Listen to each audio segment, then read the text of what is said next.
Hi friends, welcome to MSM updates. Navigating the new testament కార్యక్రమానికి స్వాగతం. ఈ సిరీస్ని MSM అప్డేట్స్లో చాలా కొత్తగా మనం స్టార్ట్ చేస్తున్నాం. దీని లక్ష్యం ఏంటంటే మొత్తం న్యూ టెస్ట్మెంట్ని, ముఖ్యంగా లేఖలు మరియు సంఘ చరిత్ర, అపొస్తలుల కార్యాలు, ప్రకటన గ్రంథం, సువార్తలు అన్నిటిని కవర్ చేస్తూ ఒక 2 సంవత్సరాల వ్యవధిలో సుమారుగా మొత్తం న్యూ టెస్ట్మెంట్ మీద మన వీక్షకులకు ఒక పట్టు రావటం కోసం, ఒక అవగాహన రావటం కోసం చేపట్టినటువంటి కార్యక్రమం. నిజంగా ఎవరైతే మేము బైబిల్ నేర్చుకోవాలనుకుంటున్నాం, ఈ మతోన్మాదులు విరుచుకుపడుతున్న ఈ కాలంలో మాకు ప్రతి వచనం మీద, ప్రతి అధ్యాయం మీద, ప్రతి పుస్తకం మీద ఖచ్చితంగా మాకు పట్టు కావాలి అని దృఢ సంకల్పంతో ఎవరైతే బైబిల్ కోసం తపన పడుతూ ఉన్నారో అలాంటి వారికి ఇది సువర్ణ అవకాశం. మీరందరూ మన సిరీస్ని రెగ్యులర్గా ఫాలో అవ్వండి. మంత్లీ 1 or 2 వీడియోస్ మనం ఈ సిరీస్ నుంచి చేస్తూ ఉంటాం. ప్రతి పుస్తకాన్ని ఎక్స్ప్లెయిన్ చేసేటువంటి ప్రయత్నం చేస్తాం. ఓకేనా? రైట్. ఇక విషయంలోకి వెళ్ళిపోతే ఈరోజు మన టాపిక్ ఏంటంటే అపొస్తలుడైన పౌలు గారి మొదటి మిషనరీ సువార్త ప్రయాణం. మీకు అందరికీ బహుశా మన ఛానల్లో గతంలో 3 ఏళ్ల క్రిందట బహుశా గ్రీకు వీరుని రాచగాథ పార్ట్ 1, పార్ట్ 2 అని 2 వీడియోస్ ఉన్నాయి. గ్రీకు వీరుని రాచగాథ. అదేం లేదంటే అపొస్తలుడైన పౌలు గారి యొక్క జీవిత చరిత్ర. ఆయన ఎలా పుట్టాడు, ఎలా పెరిగాడు, సంఘంలోనికి ఎలా జాయిన్ అయ్యాడు, ఆ తర్వాత ఎదుర్కొన్న పరిణామాలు ఏంటి, ఆ తర్వాత సంఘంలోనికి ఆయన ఎలా స్వీకరించాడు, తర్వాత మిషనరీ ప్రయాణాల కోసం బర్నబా అండ్ పాల్ ఎలా బయలుదేరారు అన్నదాంతో నేను గ్రీకు వీరుని రాచగాథ పార్ట్ 2 అంతటితో ముగించేశాను. నాకు ఇక తర్వాత ఖాళీ కుదరలేదు, ఇక సిరీస్ మీ ముందు తేలేకపోయాను. ఒక రకంగా చెప్పాలంటే దాని కంటిన్యూషన్ వీడియో ఇది. ఓకేనా? మనం ఇప్పుడు ఎక్కడ ఉంటామంటే అపొస్తలుల కార్యాలు 13వ అధ్యాయం 1వ వచనం నుంచి మనం ప్రారంభిద్దాం. అంతియొక్కయలోనున్న సంఘములో అని ప్రారంభమవుతుంది అపొస్తలుల కార్యాల గ్రంథం 13వ అధ్యాయం ప్రారంభవచనం. ఏంటి యాంటియోక్, ఏంటి అంతియోక్య? బేసికల్గా జెరూసలేం తర్వాత, after the Jerusalem, Antioch played very significant role in New Testament era. అంతియొక్కయ అనేటువంటి ఈ ఊరు జెరూసలేం తర్వాత నూతన నిబంధన సంఘంకు చాలా ముఖ్యమైన భూమిక పోషించినటువంటి ఒక మహానగరం. ఇప్పుడు మీ అందరికీ తెలుసు, జెరూసలేం అంటే మన అందరికీ తెలిసిందే కదా. పాత నిబంధన మొదలుకొని క్రొత్త నిబంధన వరకు తరచుగా ప్రతి పుస్తకంలో డైరెక్ట్గానో ఇండైరెక్ట్గానో ప్రస్తావించబడుతూనే ఉండే ఒకే ఒక మహానగరం ఏదంటే అది జెరూసలేం. జెరూసలేం తర్వాత క్రైస్తవ్యానికి, క్రిస్టియానిటీకి చాలా క్లోజ్ రిలేషన్స్ కలిగినటువంటి నగరం ఏదైనా ఉంది అంటే అది అంతియోక్య అనేటువంటి మహానగరం. అసలు ఏంటి అంతియోక్య, ఏంటి దీని కథ అని ఒకసారి మనం లోపలికి వెళ్తే, అసలు ఈ మిషనరీ ప్రయాణాలకు శ్రీకారం చుట్టిన సంఘం అంతియోక్య సంఘం అండి. ఒక మాటలో చెప్పాలంటే యెరూషలేము తర్వాత సెకండ్ హోమ్ ల్యాండ్ లాంటిది ఏదైనా ఉందంటే అది యాంటియోక్. దాదాపుగా జెరూసలేంతో సమానమైన వైభవం, జెరూసలేంతో సమానమైన కీర్తి గణించింది మొదటి శతాబ్దంలో క్రైస్తవ సంఘ పరంగా మనం ఆలోచిస్తే. అసలు ఇది ఎవరు స్టార్ట్ చేశారు, ఎలా స్టార్ట్ చేశారు, ఏంటట ఈ అంతియోక్య యొక్క గొప్పతనం అని మనం ఆలోచిస్తే ఎక్కడికి వెళ్ళిపోదాం? డైరెక్ట్గా డానియేల్ దగ్గరికి వెళ్ళిపోదాం. డానియేల్ గ్రంథం 7వ అధ్యాయంలో 4 రెక్కలు కలిగిన చిరుతపులి యొక్క దర్శనం దానియేలు గారు పొందుకుంటారు. ఎవరో కదా చిరుతపులి అలెగ్జాండర్ ద గ్రేట్. మీకు ముందుకెళ్తుంటే గ్రీకుల రాజు అనేటువంటి క్లారిటీగా మీకు డానియేల్ గారు ఇస్తారు. ఈ అలెగ్జాండర్ ద గ్రేట్ తదనంతరం అలెగ్జాండర్ చనిపోయిన తర్వాత 4 జనరల్స్ లేదంటే 4 సైన్యాధిపతులు 4 ముక్కలుగా చీల్చేసుకుంటారు. దేన్ని? మొత్తం గ్రీకు మహాసామ్రాజ్యాన్ని. దానిలో టాలమీ ఉంటాడు, సెల్యూకస్ ఉంటాడు, యాంటీగోనస్ ఉంటాడు, క్యాసాండర్ ఉంటాడు. ఇలాగా 4 జనరల్స్ చీల్చేసుకుంటారు. ఆ తర్వాత వాళ్ళకి అంతర్యుద్ధాలు జరిగి ఫైనల్గా 2 మిగులుతారు. వాళ్ళలో ఒకటి టాలమీ, రెండోది సెల్యూకస్.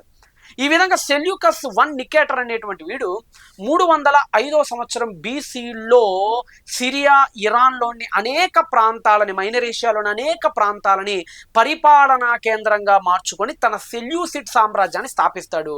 ఎవరు అంటే సెల్యూకస్ 1 నికేటర్ అనేటువంటి వ్యక్తి.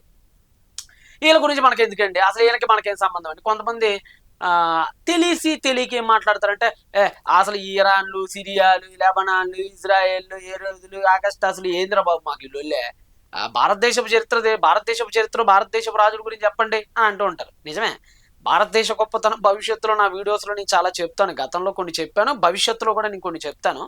అయితే ఇప్పుడు నేను చెప్పబోతున్నటువంటి సెల్యూకస్ 1 నికేటర్ అనేటువంటి వ్యక్తి ఎవరో అపరిచితుడో, పూర్తిగా మనకు సంబంధించని వాడో, మనకు పూర్తిగా పరాయి వాడో కాదండి. మన భారతదేశానికి ఇతనికి కూడా సంబంధం ఉంది. ఎవరికి? ఈ సెల్యూకస్ 1 నికేటర్ అనేటువంటి వ్యక్తికి. ఏంటట ఆ సంబంధం అంటే, మనందరికీ మన జాతీయ పతాకం మీద అశోక చక్రవర్తి యొక్క చిహ్నం మనకు కనపడుతుంది. అశోక చక్రం అంటారు దాన్ని. ఈ అశోకుడు అఖండ భారతదేశాన్ని, సువిశాల భారతదేశాన్ని ఏకఛత్రాధిపత్యంతో పరిపాలించిన ఒక మహా గొప్ప చక్రవర్తి అశోక చక్రవర్తి. ఈ అశోక చక్రవర్తి నాన్నగారు బిందుసారుడు, బిందుసారుడి నాన్న చంద్రగుప్తుడు. ఇలాగ అంటే అశోక చక్రవర్తి యొక్క తాతగారు, వీళ్ళ తాతగారు గ్రాండ్ ఫాదర్ అశోక చక్రవర్తికి చంద్రగుప్తుడు కదా. ఈ చంద్రగుప్తుడి యొక్క మామగారే ఇప్పుడు మనం చెప్పుకునేటువంటి సెల్యూకస్ వన్ నికేటర్ అనేటువంటి వ్యక్తి. ఈ సెల్యూకస్ యొక్క కూతుర్నే ఈ చంద్రగుప్త మౌర్యుడు పెళ్లి చేసుకుంటాడు. ఆ తర్వాత అతని నుంచి బిందుసారుడు, బిందుసారుడు నుంచి అశోక చక్రవర్తి. అనగా వీళ్ళ నాన్న వైపు నుంచి మనం ఆలోచిస్తే వీళ్ళ తాతగారు యొక్క మామగారు అనగా అశోక చక్రవర్తికి ముత్తాతగారు అవుతారు సెల్యూకస్ వన్ నికేటర్ అనేటువంటి వ్యక్తి.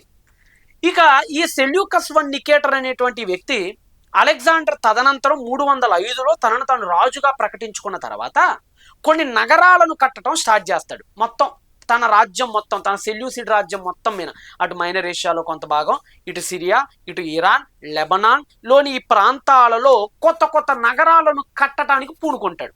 అలాగ వాళ్ళ నాన్నగారు, ఎవరి నాన్నగారు, సెల్యూకస్ వన్ నికేటర్ అనేటువంటి ఇతని నాన్నగారు ఎవరైతే ఉన్నారో ఆయన పేరు యాంటియోకస్. ఇతను అలెగ్జాండర్ యొక్క నాన్నగారి కింద పనిచేసేవాడు. సింపుల్ అండి. అలెగ్జాండర్ యొక్క నాన్నగారైన ఫిలిప్ మహారాజు కింద సెల్యూకస్ వాళ్ళ నాన్నగారు పనిచేసేవాళ్ళు. అంటే వీళ్ళ నాన్న వాళ్ళ నాన్న కింద పనిచేసేవాళ్ళు, ఆయన కొడుకు ఈయన కొడుకు కింద పనిచేయడం స్టార్ట్ చేశాడు. సింపుల్, అంతే. ఓకేనా? ఆ విధంగా తన నాన్నగారి పదవి దగ్గర నుంచి తనకు కూడా పదవి వచ్చింది, తను చీరిపోయాడు. అలెగ్జాండర్ తదనంతరం రాజుగా ఏర్పడిన తర్వాత వీళ్ళ నాన్నగారి మీద ఉన్న ప్రేమతో, వీళ్ళ నాన్నగారి మీద ఉన్నటువంటి అభిమానంతో, వీళ్ళ నాన్నగారి పేరు మీద కొన్ని నగరాలను కట్టడం స్టార్ట్ చేశాడు. అలా కట్టినటువంటి నగరాలలో ఒక ప్రధాన నగరమే ఈరోజు మనం చెప్పుకున్నటువంటి అంతియోకయా అనేటువంటి నగరం. దీన్నే ఇంగ్లీష్లో యాంటియోక్ అంటారు. యాంటియోక్ అంటే ఏదో కదా, వాళ్ళ నాన్నగారి పేరే అది. అంతియోకయా అని యాంటియోకస్ అనే వాళ్ళ నాన్నగారి పేరు మీద కట్టినటువంటి వన్ ఆఫ్ ద సిటీ ఏదైతే ఉందో ఒంటోరెస్ అనేటువంటి నది దగ్గర ఆ సిటీని ఇప్పుడు మనం చెప్పుకున్నటువంటి అంతియోకయా అనేటువంటి సిటీ. ఇలా ఒకటి కాదు, మొత్తం 16 సిటీలు కట్టాడు. యాంటియోక్ అనే పేర్లతో తన సెల్యూసిడ్ సామ్రాజ్యం మొత్తం మీద 16 నగరాలను కట్టాడు అతను. అందుకని మనకు బైబిల్లో కూడా 2 అంతియోక్యాలు కనపడతాయి. ఒక పిసిడియాలోని అంతియోక్య అని మైనర్ ఏషియా దగ్గర ఒకటి కనపడుతుంది, సిరియా యొక్క అంతియోక్య అని ఇక్కడ ఒక అంతియోక్య కనపడుతుంది. బైబిల్లో ఈ 2 అంతియోక్య గురించి ఉంటుంది. ఇక చరిత్రలోకి వెళ్తే ఇలాంటి అంతియోక్యకి ఇంకో 14 అంతియోక్యాలు ఉన్నట్లుగా మనకు చరిత్ర ఆధారాలు ఉన్నాయి. అంతేకాదు వీళ్ళ అమ్మగారి పేరు మీద, ఎవరు, సెల్యూకస్ వన్ నికేటర్ అనే ఇతను వీళ్ళ అమ్మగారి పేరు మీద కూడా కొన్ని సిటీలను కడతాం స్టార్ట్ చేశాడు. వాళ్ళ అమ్మగారి పేరు లవదొకియా. అందుకని లవదొకియా సంఘమునకు రాసిన పత్రిక అని బైబిల్లో ఉంటది. సప్త సంఘాలు ప్రకటన గ్రంథంలో లవదొకియా సంఘం అని కూడా మనకు కనపడుతుంది. ఈ లవదొకియా అంటే ఏదో కాదు, వీళ్ళ అమ్మగారి పేరు మీద తాను కట్టించినటువంటి నగరమే లవదొకియా. వీళ్ళ ఆవిడ పేరు మీద కట్టించింది అపామియా. తన పేరు మీద తనే కట్టించుకున్న నగరం సెలూకయ. ఇలాగా తన పేరు మీద సెలూకయ, వాళ్ళ ఆవిడ పేరు మీద అపామియా, వాళ్ళ అమ్మ పేరు మీద లవదొకియా, వాళ్ళ నాన్న పేరు మీద యాంటియోకయా అనేటువంటి నగరాలన్నిటి కట్టించడం స్టార్ట్ చేశాడు. అలాగా 300 క్రీస్తుకు పూర్వంలో కట్టబడిన ఈ అంతియోకయా అనేటువంటి మహానగరం అనతి కాలంలోనే వేగంగా అభివృద్ధి చెందింది. ఎంత వేగంగా అంటే రోమియోలు పరిపాలించే సమయానికి ఎంటైర్ రోమన్ ఎంపైర్ మొత్తంలో కూడా 4వ అతిపెద్ద మహానగరంగా విరసిల్లింది. మొత్తం రోమన్ అంటే మొత్తం ప్రపంచంలోనే ఆ రోజుల్లో రోమ్ పరిపాలించినటువంటి ఆ రోమన్ ఎంపైర్లో మొట్టమొదటి మహానగరం రోమ్ అనేది ఫస్ట్. ఇప్పుడు మన ఇండియా ఉందండి, ఇండియాలో టాప్ 4 సిటీస్ ఏవి అంటే మీరు ఏం చెప్తారు? ఎంటైర్ మొత్తం ఇండియాలో టాప్ 4 సిటీస్ అంటే మీరు ఏం చెప్తారు? ఫస్ట్ ఢిల్లీ మన రాజధాని, next Mumbai, next Bengaluru, next Hyderabad, Calcutta, Chennai, ఇలా మహానగరాల పేర్లు చెప్పండి చెప్పుకుంటూ వస్తాం కదా. ఆ రోజు ప్రపంచంలోని అతిపెద్ద మహానగరాల పేర్లు చెప్పండి రా అని అంటే రోమన్ ఎంపైర్లో ముఖ్యంగా వాటిలో ఫస్ట్ చెప్పే పేరు రోమ్, నెక్స్ట్ చెప్పే పేరు అలెగ్జాండ్రియా, ఈజిప్ట్లో ఉంటుంది అది, నెక్స్ట్ ఎఫెస్సు, అది మైనర్ ఏషియాలో ఉంటుంది. ఆ తర్వాత 4వ స్థానంలో వచ్చేటువంటి పేరే యాంటియోక్. అంటే ఈరోజు హైదరాబాద్ ఎలాంటి పేరు ప్రఖ్యాతులు గాంచిందో టోటల్ భారతావనిలో ఆ రోజుల్లో రోమా మహాసామ్రాజ్యం మొత్తంలో ఈరోజు హైదరాబాద్ ప్లే చేసిన రోల్ని ఆ రోజు అంతియోకియా ప్లే చేయటం స్టార్ట్ చేసింది. ఎంతగా అంటే సుమారుగా 5 లక్షల మంది జనాలతో విరసిల్లిన మహానగరం అది. యెరూషలేంకి చాలా రెట్లు పెద్ద మహానగరం అది. అది ఒకవైపు నది, ఒకవైపు హైవే మధ్యలో కట్టినటువంటి మహానగరం. ఇప్పుడు యాజ్ లైక్ ఒక మాటలో చెప్పాలంటే విజయవాడ టైప్. ఈరోజు మనకి విజయవాడ ఉంది, విజయవాడ పక్కనే కృష్ణానది, కృష్ణానదిని ఆనుకొని విజయవాడ, మళ్ళీ ఆ విజయవాడలో పెద్ద హైవే రోడ్డు పాస్ అవుతూ ఉంటుంది కదా, డైరెక్ట్ చెన్నై టు కోల్కతా వెళ్ళింది అది. కోల్కతా నుంచి చెన్నై వరకు వచ్చే హైవే ఒకవైపు, కృష్ణానది ఒకవైపు, ఆ రెండింటిని ఆనుకొని కట్టబడినటువంటి ఉన్నటువంటి మహానగరం విజయవాడ. సేమ్ అలానే ఒంటోరెస్ అన్నటువంటి నది ఒకవైపు, సిల్క్ రోడ్డు ఒకవైపు, ఈ రెండిటి నడుమ ఉన్నటువంటి పట్టణం, ఆనుకొని ఉన్నటువంటి పట్టణమే అంత్యోక్య. సిల్క్ రోడ్ అంటే మీలో కొంతమందికి తెలిసే ఉంటుంది, కాస్త చరిత్ర బాగా తెలిసిన వాళ్ళకి. సిల్క్ రోడ్ అంటే ఏదో కాదు, చైనా ప్రాచీన రాజధాని అయినటువంటి జియాన్ అనేటువంటి ప్రాంతం నుంచి మధ్య ప్రాచ్యానికి వాణిజ్యం చేసుకోవటం కోసం, వ్యాపారాలు చేసుకోవటం కోసం, ఎగుమతులు దిగుమతుల కోసం ఒక పెద్ద రోడ్డుని చైనాలో ఉన్న హన్ డైనాసిటీ కట్టడం స్టార్ట్ చేసింది. అది అలాగా ఎక్కడో షాంఘైకి అవతల ఉన్నటువంటి జియాన్ నుంచి ఆ సిల్క్ రోడ్డు పాస్ అయి ఇండియాలోని జమ్మూ కాశ్మీర్ని టచ్ చేసి అట్నుంచి అటు పర్షియా మీదగా డమాస్కస్, అట్నుంచి యాంటియోకియా, అట్నుంచి కాన్స్టాంటినోపిల్ దాకా వెళ్ళేటువంటి అతి పెద్ద సిల్క్ రోడ్డు ప్రాచీన ప్రపంచంలో. అంటే ఒక మాటలో చెప్పాలంటే కశ్మీర్ నుంచి కన్యాకుమారి కలిపే హైవే అంటారు కదా, అలాంటి అతి పెద్ద హైవే ప్రపంచాన్ని కలిపేది. ఆ రోజు దాన్ని సిల్క్ రోడ్ అంటారు, చైనా సిల్క్ రోడ్ అంటారు దాన్ని. ఈ సిల్క్ రోడ్డు దీనికి ఆనుకొని వెళ్ళేది, ఒక పక్క నది. ఈ రెండిటి వల్ల అనతి కాలంలోని భయంకరమైనటువంటి అభివృద్ధిని చూసింది అంత్యోక్య మహానగరం. ఇక ఈ మహానగరంలో యూదులు ఎలాగ వెళ్ళారు, యెరూషలేము యూదయ ప్రాంతాల్లో వాగ్దాన భూమిలో ఉన్న యూదులు ఎందుకు సిరియాలోకి వెళ్లాల్సి వచ్చిందంటే దానికి so many reasons is they. ఒకటి ఏంటంటే, ఆ రోజుల్లో ఏదైతే మహారాజ్యంగా విలసిల్లాలనుకుంటుందో దానికి ఉండాల్సినటువంటి ముఖ్య లక్షణం ఏంటంటే సైనికంగా చాలా బలంగా ఉండాలి, సైనిక పరంగా మంచి స్థానంలో ఉండాలి. ఈరోజు అమెరికా అంటే ఎందుకు భయం ప్రపంచానికి? ఈరోజు ఒక రష్యా, ఒక ఇండియా, ఒక చైనా అంటే ఎందుకు భయం అంటే సైనిక పరంగా ఇవి తిరుగులేని దేశాలు. వీటిని టచ్ చేస్తే యుద్ధాలతో విరుచుకుపడి శత్రువుల్ని తునాతునకలు చేయగలిగినటువంటి దేశాల్లో ఈ దేశాలు ఉన్నాయి. ఒకటి భారతదేశం, ఒకటి రష్యా, చైనా, అమెరికా లాంటి దేశాలతో ఎవడు పడితాడు పెట్టుకోడు, చాలా భయం. ఆ రోజుల్లో కూడా సైనికులు ఎవరి దగ్గర అయితే ఎక్కువ మంది ఉంటారో వాళ్ళతో పెట్టుకోవడానికి చాలా భయపడేవాళ్ళు.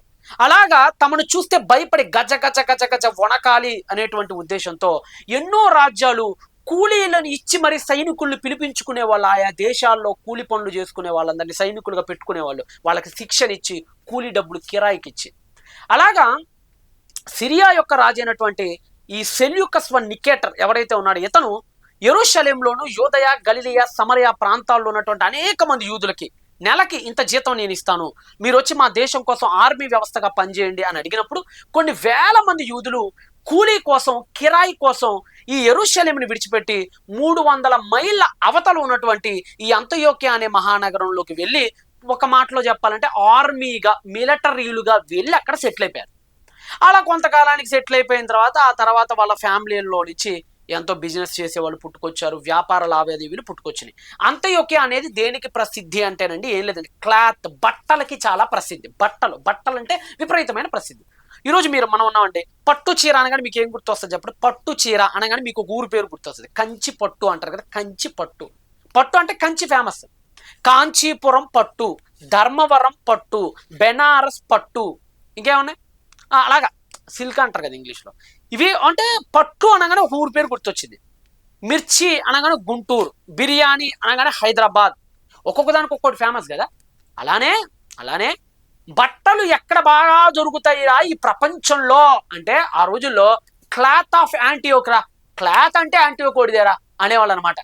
అంటే అంత ఫేమస్ అనమాట. బట్టలు కొనాలంటే యాంటియోక్లోనే కొనాలరా అనే సామెతలు కూడా ఉన్నాయి ఆ రోజుల్లో, అనేటువంటి ఇడియమ్స్ కూడా ఉన్నాయి ఆ రోజుల్లో. అంటే ఎలాంటి గొప్ప పేరు ప్రఖ్యాతులు గాంచింది యాంటియోక్. చూడండి, బట్టలకు చాలా ప్రసిద్ధి. రాజులు తాము ధరించుకునే బట్టల్ని కూడా యాంటియోక్ నుంచే కొనుక్కునేవారు చాలా మంది.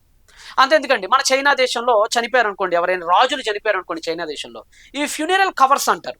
అంటే అంత్యక్రియలు చేసినప్పుడు శవం పైన కప్పే బట్ట ఉంటుంది. మహారాజులకి చచ్చిపోయిన శవాల పైన కప్పే బట్టలు ఉంటాయి, తెల్లగా మెరిసే బట్టలు డిజైన్స్తో.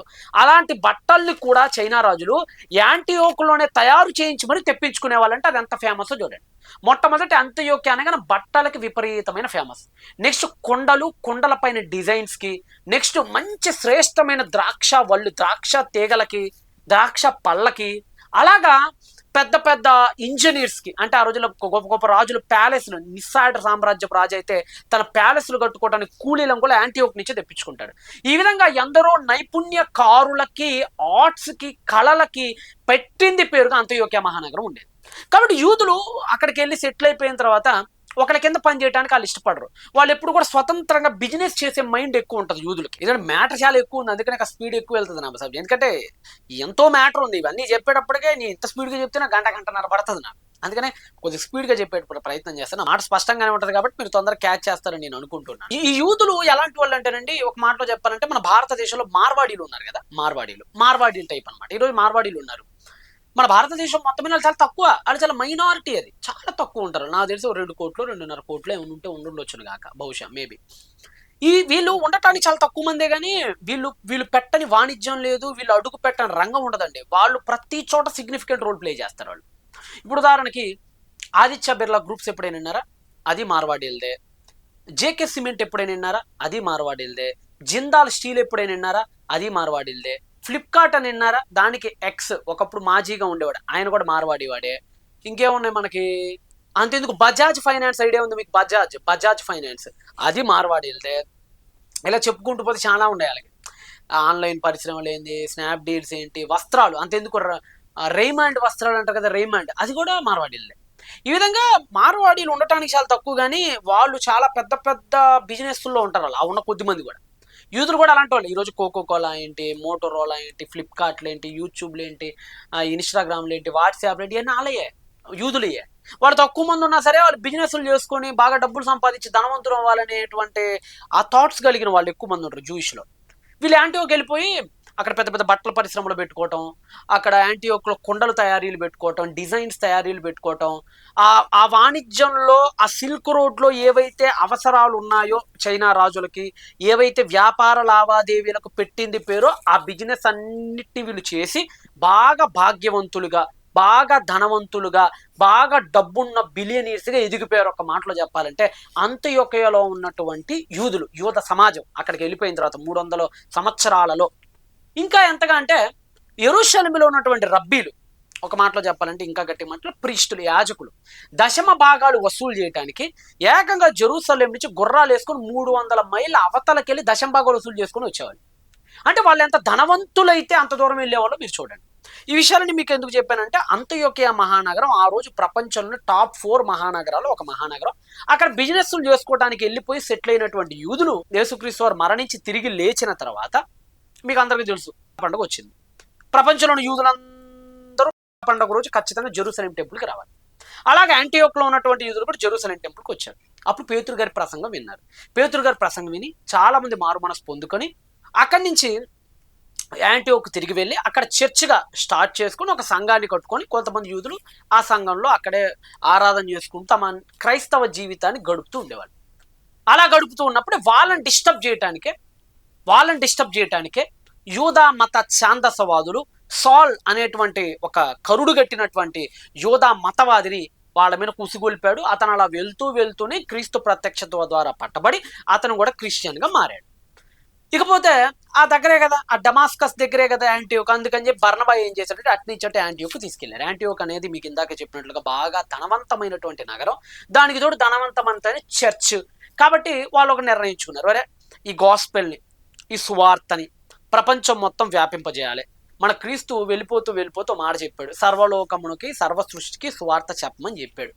కాబట్టి మనం ఈ సౌల్ని, ఈ బర్నబాస్ని, వీళ్ళిద్దరిని మరి కొంతమందిని ఏర్పాటు చేసుకొని మిషనరీ ప్రయాణాల కోసం వీళ్ళని బయటికి పంపిద్దాం అనేటువంటి ఒక ప్లాన్ చేసుకొని డబ్బులు సమకూర్చుకొని వాళ్ళకి కావాల్సిన ఏర్పాట్లు చేసి వాళ్ళిద్దరిని సువార్తను ప్రపంచవ్యాప్తంగా ప్రకటించడానికి ఒక ప్రయాణం కోసం పంపించారు. దాన్నే మొదటి సువార్త ప్రయాణము అని అంటారు. ఈ విధంగా బర్నబా అండ్ పాలు వీళ్ళందరూ ఎలా ప్రారంభమయ్యారో ఆ వచ్చిన భాగంలోనికి మనం 13వ అధ్యాయం 1వ వచనానికి వచ్చి ఒకసారి చూద్దాం మనందరం. అంత్యోక్యలో ఉన్న సంఘంలో బర్నబా, నీగెర్ అనబడిన సుమియోను, కురేనీయుడైన లూకియా, చతుర్థాధిపతి అయిన హెరోదుతో కూడా పెంచబడిన మనయేను, సౌలు అను ప్రవక్తలును బోధకులను ఉండిరి.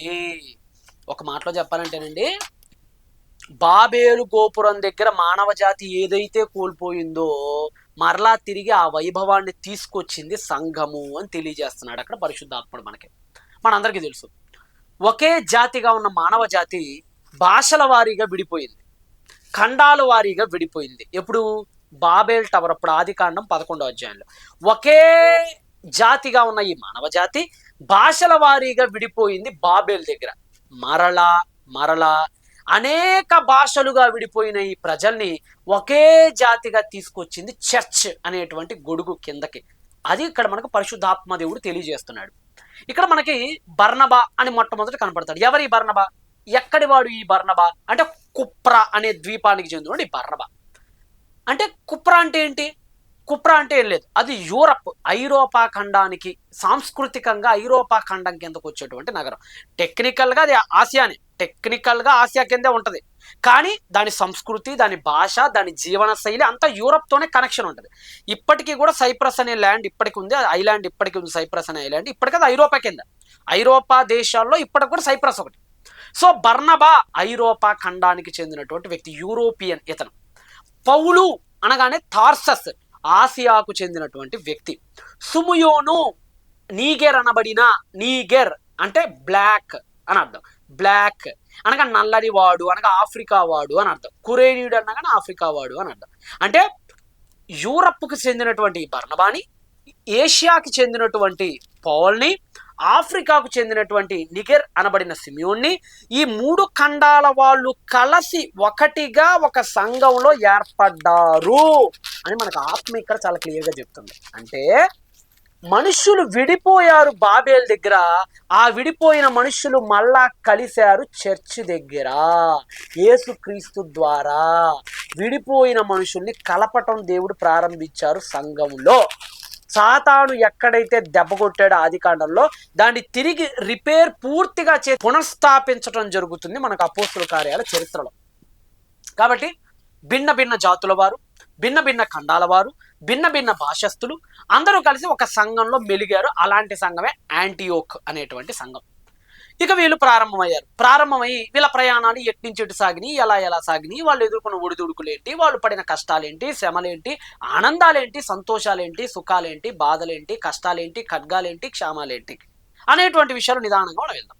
ఇప్పుడు ఇక్కడ అంత్యోక్య దగ్గర నుంచి వాళ్ళు సువార్త ప్రారంభమయ్యి అక్కడ ఎక్కడికి వెళ్ళారు అంటే, దానికి దగ్గరలో సెలూకయ అనే ఊరికి వెళ్ళారు. అంటే సెలూకయ అంటే అతని పేరు మీద అతనే కట్టుకున్న ఊరు అని చెప్పే కదా. వాళ్ళ నాన్న పేరు మీద కట్టుకుంది యాంటియోకియా, తన పేరు మీద తను కొట్టుకున్న దాని పేరు సెలూకయ, దాన్ని సెలూసియా అంటారు.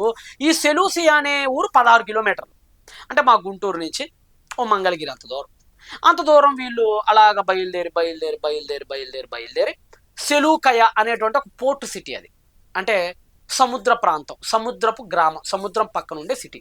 అక్కడికి వెళ్ళి శుభ్రంగా షిప్ ఎక్కారు, ఒక మంచి షిప్ ఎక్కారు. షిప్ ఎక్కి కుప్రా అనే ద్వీపానికి వెళ్ళటం స్టార్ట్ చేశారు. ఎందుకు కుప్రకి వెళ్ళారు? మనం చాలామంది చేసే పొరపాటు ఏంటంటే, పొరపాటు అంటాం కాదు కానీ అవగాహన లోపం ఏంటంటే, పౌలు గారు ఏ ఊర్లకు వెళ్ళారో ఆ ఊర్లో ఎంత దూరాలు ఏంటి కథ అని చెప్తారు. అది కాదు బైబిల్ అంటే, అది కాదు. ఆ ఊర్లకే ఎందుకు వెళ్ళారు, ఎన్నో ఊర్లు ఉండగా ఆ ఊర్లలోనే ఎందుకు వీళ్ళు అడుగు పెట్టారు, ప్రపంచం ఇంత పెద్దగా ఉండగా అక్కడికే ఎందుకు సువార్తలు ప్రకటించారు అని వాటిని రీజన్స్ ఎత్తకాలి. అది కదా పరిశోధన అంటే.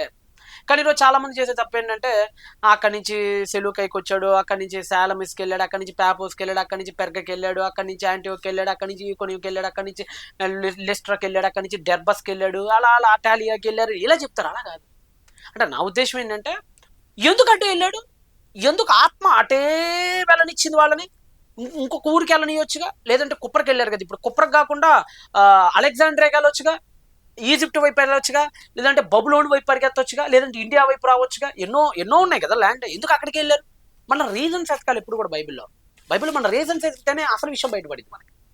సింపుల్ అండి. ఎందుకు వీళ్ళు ఫస్ట్ కుప్రకి వెళ్ళారంటే సింపుల్. పౌలు గారు బర్నబా గారు స్టార్ట్ చేశారు కదా ప్రయాణం. బర్నబా గారు సీనియర్ పార్ట్నర్, బర్నబా గారు వయసులో పెద్దవాడు, సీనియర్ పార్ట్నర్ ఎవరికంటే పాల్ కంటే. కాబట్టి బహుశా వాళ్ళు ఇలా అనుకుని ఉండొచ్చు, పాల్ మనం ఫస్ట్ ప్రాక్టీస్ కావాలి, సువార్తను ఫస్ట్ టైం మనం ప్రకటిస్తున్నాం కాబట్టి మనకు కాస్త తెలిసిన వాళ్ళు, మనకు కాస్త సుపరిచితుల మధ్య, మనం బాగా తెలిసినటువంటి ప్రాంతాల్లో గనక మనం ముందు గనక ఈ మిషన్ని గనక మనం స్టార్ట్ చేస్తే తద్వారా మనం అనుభవం గడించి ఆ తర్వాత మనం తక్కిన ప్రాంతాల్లో కూడా చాలా చక్కగా ప్రజెంట్ చేయడానికి బాగుంటుంది గాస్పెల్ని. ఇది ఒక ప్రాక్టీస్ సెక్షన్గా బాగుంటుంది అని బర్నబా బహుశా తన పుట్టిన ఊరైనటువంటి కుప్రని సజెస్ట్ చేసి ఉండొచ్చు. మేబీ దాని పాల్ని యాక్సెప్ట్ చేసి ఉండొచ్చు పాల్. సో బర్నబా గారి పుట్టినిల్లు కుప్రస్ కాబట్టి, సైప్రస్ కాబట్టి ఆ సైప్రస్కి వీళ్ళు బయలుదేరారు. ఎక్కడి నుంచి? సెలూకే నుంచి. సుమారుగా 209 కిలోమీటర్ల దూరం అండి. 209 కిలోమీటర్ల దూరం. ఆ రోజుల్లో ఇంజన్స్తో వాయువేగంతో వెళ్ళిపోయే వాళ్ళే లేవు, గాలి వాటానికి వెళ్ళే వాళ్ళు. గాలి యొక్క వేగాన్ని బట్టి ఓడ కదలికలని స్టార్ట్ అవుతాయి. ఇక 200 కిలోమీటర్లు అంటే ఆ రోజుల్లో ఎంత కాదన్నా 3 రోజులు కనీస ప్రయాణం జరుగుతుంది. యాన్షియంట్ రూట్స్ని మనం బట్టి ఆలోచిస్తే 3 రోజులు కనీస ప్రయాణం. వీళ్ళ ఓడెక్కి రాత్రులు పగళ్ళు మొత్తానికి గడిచి అలిసిపోయి సొలసిపోయి కిందపడి పైనబడి 209 కిలోమీటర్లు సుమారుగా 3 రోజుల ప్రయాణం చేసి మొత్తానికి ఎట్టకేలకు సలామీస్ అనేటువంటి ఒక మహానగరంలో వీళ్ళు దిగారు. ఒకసారి మనం చేసినటువంటి వచ్చిన డాక్యుమెంటరీలో భాగంగా ఆ సీన్ మీరు కూడా ఒకసారి చూడండి.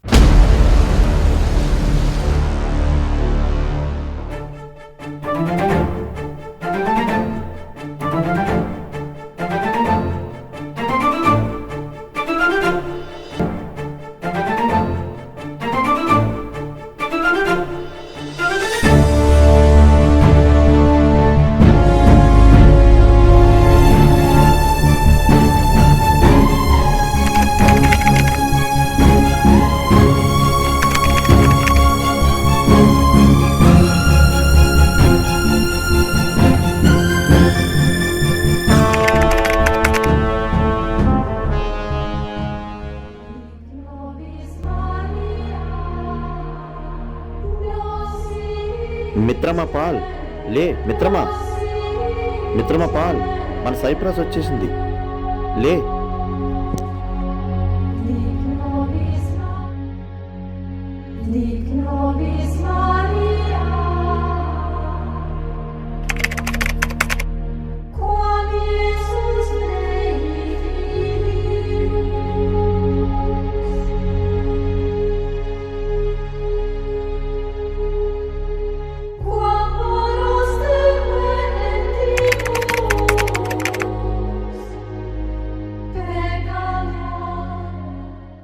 కదండి సలామీస్ మహానగరం.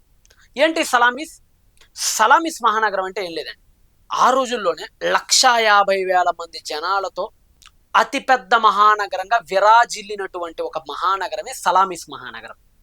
ఈ సలామీస్ అనేది ఈ కుప్రా అనే ద్వీపం యొక్క, సైప్రస్ అనే ఈ ద్వీపం యొక్క ప్రాచీన రాజధాని, పాత రాజధాని, ఓల్డ్ క్యాపిటల్ సిటీ. ఆ రోజుల్లోనంటే ఈ హెల్లెనిస్టిక్ పీరియడ్లో, అంటే గ్రీక్స్ పరిపాలించిన కాలంలో, ముఖ్యంగా టోలమీ వీళ్ళు ఎక్కువ పరిపాలించినటువంటి కాలంలో మనకు కలకత్తా ఎలాంటిదో వాళ్ళకి సలామీస్ ఎలాంటిదండి. ఇప్పుడు మన భారతదేశం ఉంది, భారతదేశానికి ఇప్పుడు ఢిల్లీ క్యాపిటల్, ఇప్పుడు ఢిల్లీ. బిఫోర్ ఢిల్లీ ఏంటి? ఢిల్లీ కాకముందు కోల్కత్తా మనకి రాజధాని, మొత్తం భారతదేశానికి కలకత్తా రాజధాని. కలకత్తా తర్వాత నుంచి పరిపాలనా సౌలభ్యం కోసం ఢిల్లీకి మార్చారు. అలాగనే ఫస్ట్ కుప్రా అనే ద్వీపానికి సలామీ అనేది రాజధాని, సలామీస్ అనేటువంటిది రాజధాని. ఏంటి కుప్రా? ఈ కుప్రా యొక్క విశిష్టతలు ఏంటి? బర్నబా అక్కడ ఎందుకు పుట్టాడు? బేసిక్గా మనకు రావాల్సిన డౌట్ ఏంటంటే యూదులందరూ వాగ్దాన భూమిలో ఉండాలి, కానీ మన కొత్త నిబంధనలో సడన్గా ఎక్కడెక్కడెక్కడెక్కడో కనపడతారు వాగ్దాన భూమికి అవతల. ఇవన్నీ ఎందుకు జరిగినాయి అంటే సింపుల్, ఈ కుప్రా అనేటువంటి ఈ పేరే కాపర్ అనే పేరు నుంచి వచ్చిందండి. కాపర్ అంటే ఏంటి? రాగి గనులు ఎక్కువ ఉంటాయి. అయి సైప్రియం అంటారు. అంటే ఇప్పుడు మనకి ఈ ఒంగోలు ఈ ప్రాంతాలు దాటుతుంటే సున్నపు రాయి చాలా ఫేమస్. ఇప్పుడు మా చిలకలూరుపేట ఇవన్నీ దాటిన తర్వాత గ్రానైట్స్ ఎక్కువ, కొండలను ఎక్కువ తొలిచి గ్రానైట్ రాళ్ళను తయారు చేస్తూ ఉంటారు. అంటే రాగి గనులకు ఎక్కువ ఫేమస్. ఇప్పుడు మనకు అరేబియా ఉంది, దుబాయ్, ఖతార్, కువైట్, ఈ పేర్లు చెప్పగానే మీకు ఏం గుర్తొస్తుంది? ఆయిల్ కదా, ఆయిల్, పెట్రోల్ ఉత్పత్తులు ఎక్కువ జరుగుతుంటాయి. Qatar, Dubai, Saudi Arabia, Abu Dhabi ఇవన్నీ అయ్యే కదా, ఇరాక్, ఇరాన్, ఈ ప్రాంతాలన్నింటిలో కూడా ఎక్కువ దొరుకుతుంటాయి, ఆయిల్ ఎక్కువ దొరుకుతుంది. అలానే ఈ సైప్రస్ అనేటువంటి ల్యాండ్లో కాపర్, రాగి అనేది గనులు, విపరీతమైన రాగి గనులు ఉంటాయి, బాగా రాగి గనులు ఉంటాయి. ఈ రాగి గనుల నుండే ఇక్కడ రాగి ఎక్కువ, కాపర్ ఎక్కువ దొరికింది కాబట్టి కుప్రా, దాని లాటిల్లో సైప్రియం ఎక్కువ దొరికింది కాబట్టి సైప్రస్ అనేటువంటి ఊరుగా ఆ గనులను బట్టి దానికి పేరు వచ్చింది. అంతేకాదు ఈ భూమి ఆసియా ఐరోపా ఖండాల మధ్య ఉండటం వలన ఈ రాజ్యాల మధ్య ఎన్నో పోర్లు జరిగాయి. ఆ మిత్రమా జాగ్రత్త. నవాస్, ఈ నేల రాగికి కాంసానికి కూడా చాలా ప్రసిద్ధి అనుకుంటా. అవును పాల్, మరేమనుకుంటున్నారు? మా ఈ రాగి గనుల కోసం మహారాజులే ఈ రాగి కోసం యుద్ధాలు చేశారు.